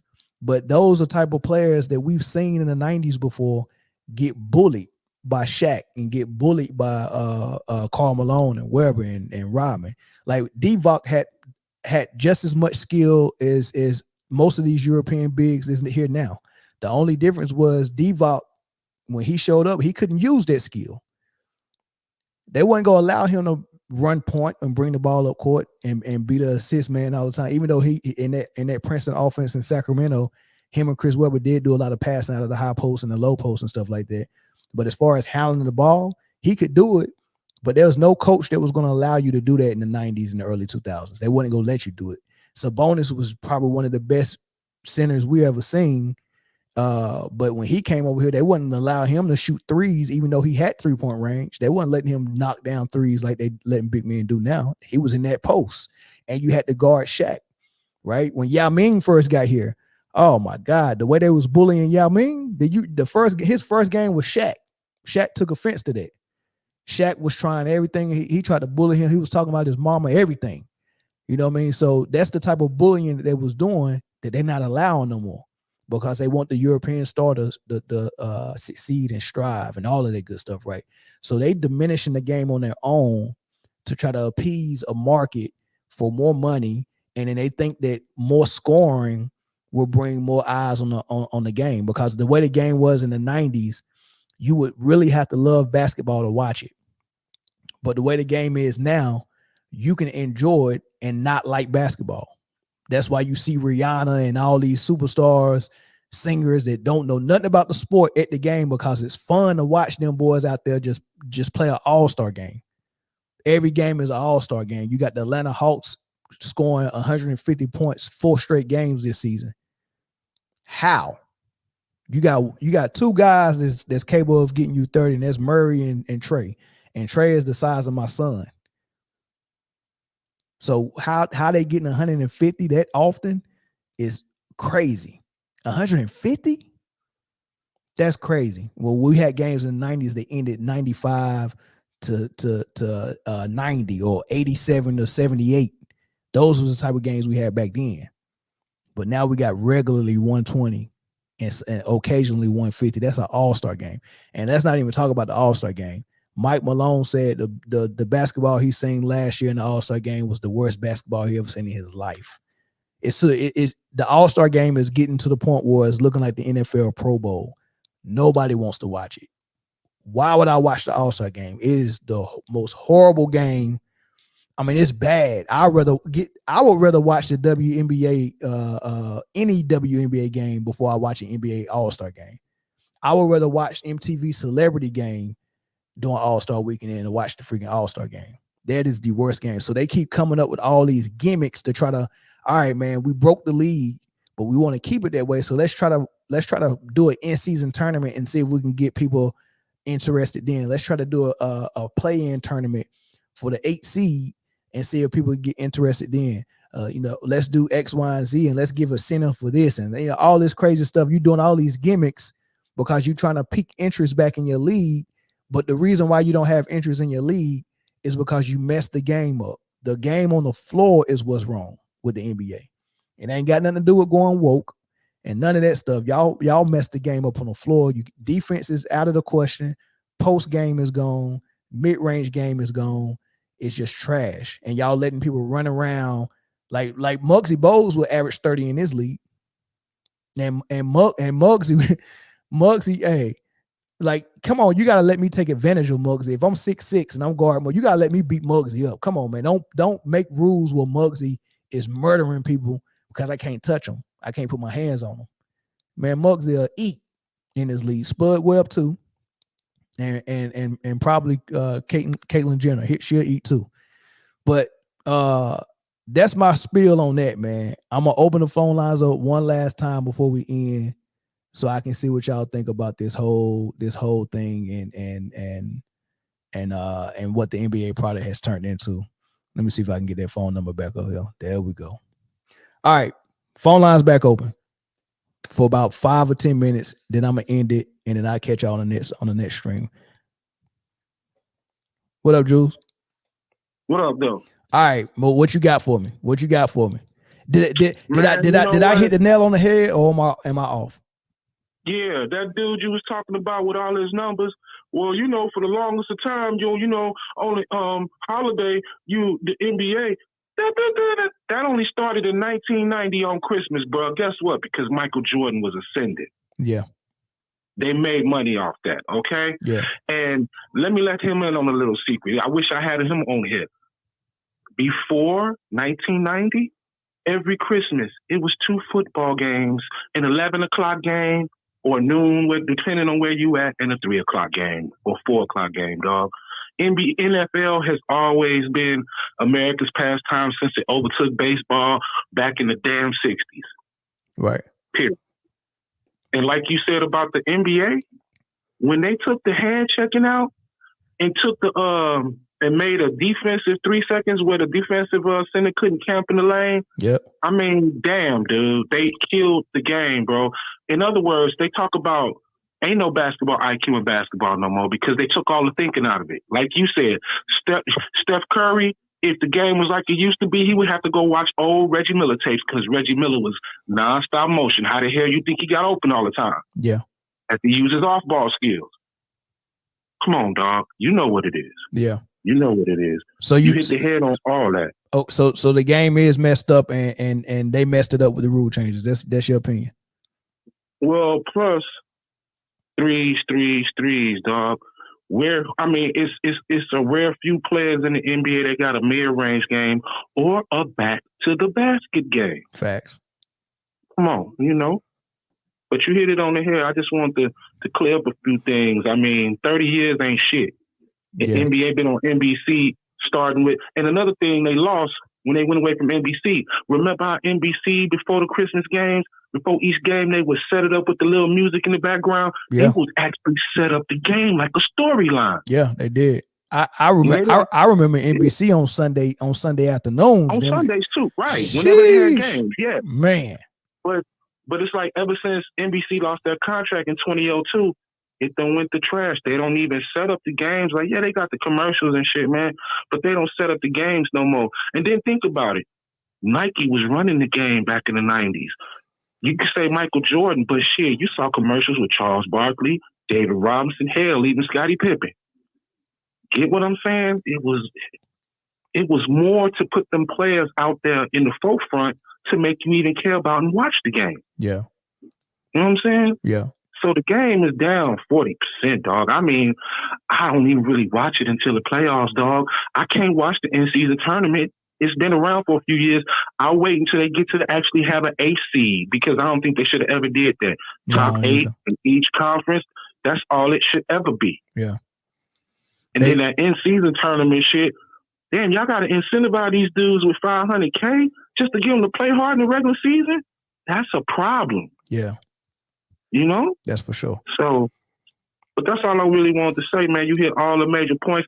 Everybody out there, man, y'all start watching Man Down Sports. My man be on point. Start hitting his channel up. Yeah. Hit that like button, baby. All right, man. Hit that like button. Thank you, bro. Yep. All right, let's get two more calls, man. I need to hear from somebody else.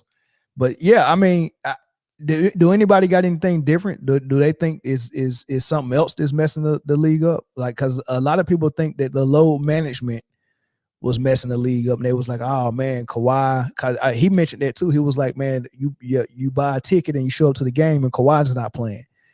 So that don't make a lot of sense to me, because why would someone not watch the games on TV? They ain't got nothing to do with people that bought tickets and showed up and want nobody there. What's up, caller? What's up? This D-Man. What's up, big dog? Hey, I was just trying to when you said about the league, I just want to chime in about what needs to be done to help the league get back to at least watchable. They need to bring back all 5 positions, bring back the center position, bring back the power forward position, bring back defense, and bring back competitiveness. Yeah. And put the star players in the dunk contest. I remember John Morant. I fuck with Ja. He in Memphis. He said he need 1 billion followers to even get in the dunk contest. Everybody trying to market and monetize everything, man. But 1 billion followers? That's crazy, man. No, nobody don't nobody do it for the love of the game no more, man. That's what Dominique and Mike was doing. That was for the love of the game, baby. Right. You know what I mean? That was for the love of the game, man. They wouldn't. I mean, even and Kobe followed that. Look, I'm gonna be in the dunk. Everybody that was somebody that was athletic, that they could dunk and all that stuff. That especially the wing players, they always like, man, MJ, Dominique, Dr. J, they killed that dunk contest, and we go keep the trend going. We go keep the tradition going. And the greatest players always got in the dunk contest. Who stopped that? LeBron. Ain't been in not one dunk contest. Not one dunk contest, man. And now that's the trend. Like, you know what I'm saying? The apex LeBron. Now we got to admit, LeBron, ever since Kobe left, LeBron's been an apex predator in the NBA. Right. And they follow what he do. You know, so he set the trend. I mean, that man ain't never getting dunk contest. And I understand why, because I seen his high school dunk contest. Right. That's what I said the same shit. He was supposed to lost that jump. That shit was trash. That was trash. Bro, like, what the fuck? Hey, I was like, LeBron, you gotta do something more than jump high. Like, you gotta do something when you get up there. He just jumping high and dunking. Yeah. And look, like, I seen a clip of Kareem and Dr. J do the one-on-one. They need to do that. Bring that shit back. Let the star players do one-on-one. Oh, they'd be scared. LeBron wouldn't do that one either. They'd be scared. They'll be scared because Kyrie Irving will cook them all. Kyrie Irving will cook them all. Yeah. Him, Jason Tatum, Yes. KD, Shea Gilgeous, Devin Booker. Yeah. Oh my God. And Paul George. Don't nobody want to get cooked by Paul George, because we telling everybody Paul George ain't even a top 15 player no more. So when your favorite player gets cooked by Paul George or Shea Gilgeous or Kyrie, then you gonna know what the real is. You know what I'm saying? We're gonna know. And them niggas the villain.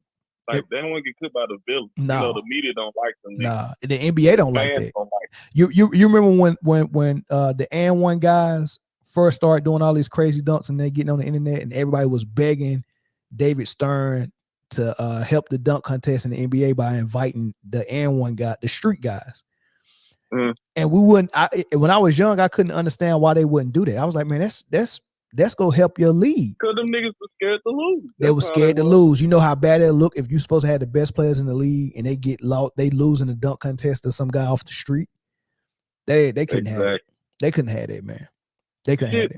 What's the white dude? McClung did it last year. Yeah, but they activated him from the G League. That's still helping the NBA out. But if it was a street dude from And1, if it was the Arab there come in and beat Ruben Patterson in the dunk contest or whoever it was, Desmond Mason, that would have been embarrassing for the league. You know, the Arab there, the dude. Who's the dude that did the 720? Oh, I don't remember this. Somebody did the 720. Yeah, somebody did a 720. Somebody did a 360 twice and dunked it. Damn. It might not have been a 720. He might have spent around one time and then spent half and dunked it backwards. I think that's what it was. That's still crazy. Yeah, it was crazy, man. You can still look it up. It's still online.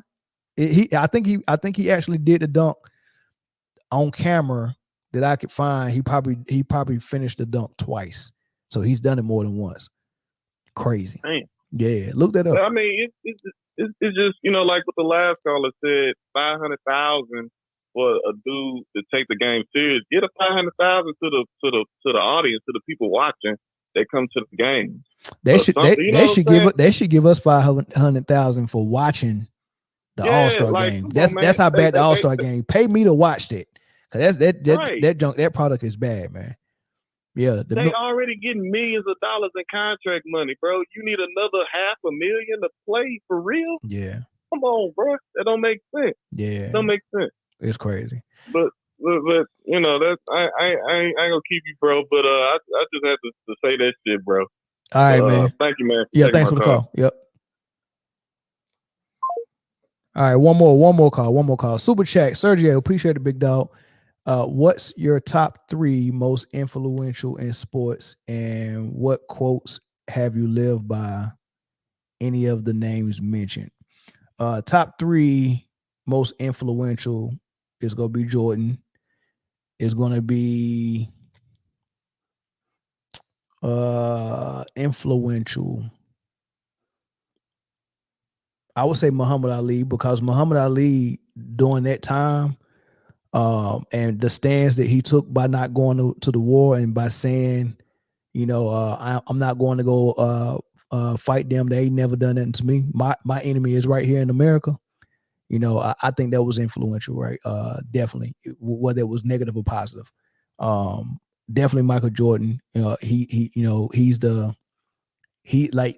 talk about LeBron being the apex predator right now in the league. And Kobe being the apex predator in the league when he was in. Michael Jordan is the apex predator of sports, and probably beyond sports, he's probably the apex predator of famous people.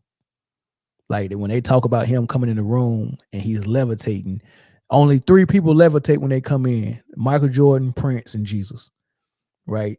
When you see them in there, so you know that's, and I know that's might be a little blasphemous, you know, forgive me for that, but that's influence. Michael Jordan, Muhammad Ali, and the third one, I would say Harriet Tubman, because who has rushed for more yards than Harriet? Nobody.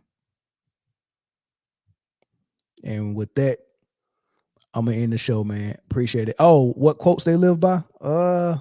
Probably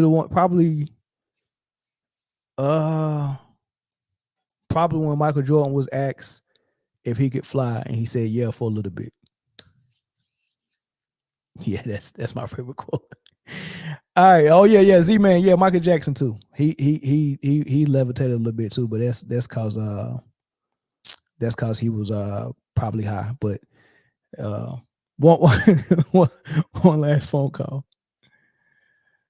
Dino, what it is?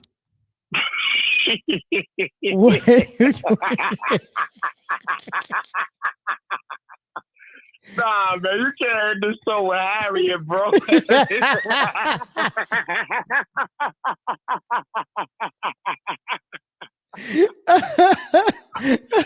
Oh my goodness, man. That's funny. What? Did I tell any lies though? Did I tell any lies? Who? I think it was because you hit like a 2-second pause for that narrative. Yeah, but who rushed for more yards than Harriet though? Man, you gotta stop, man. You gotta be stopped for that one. That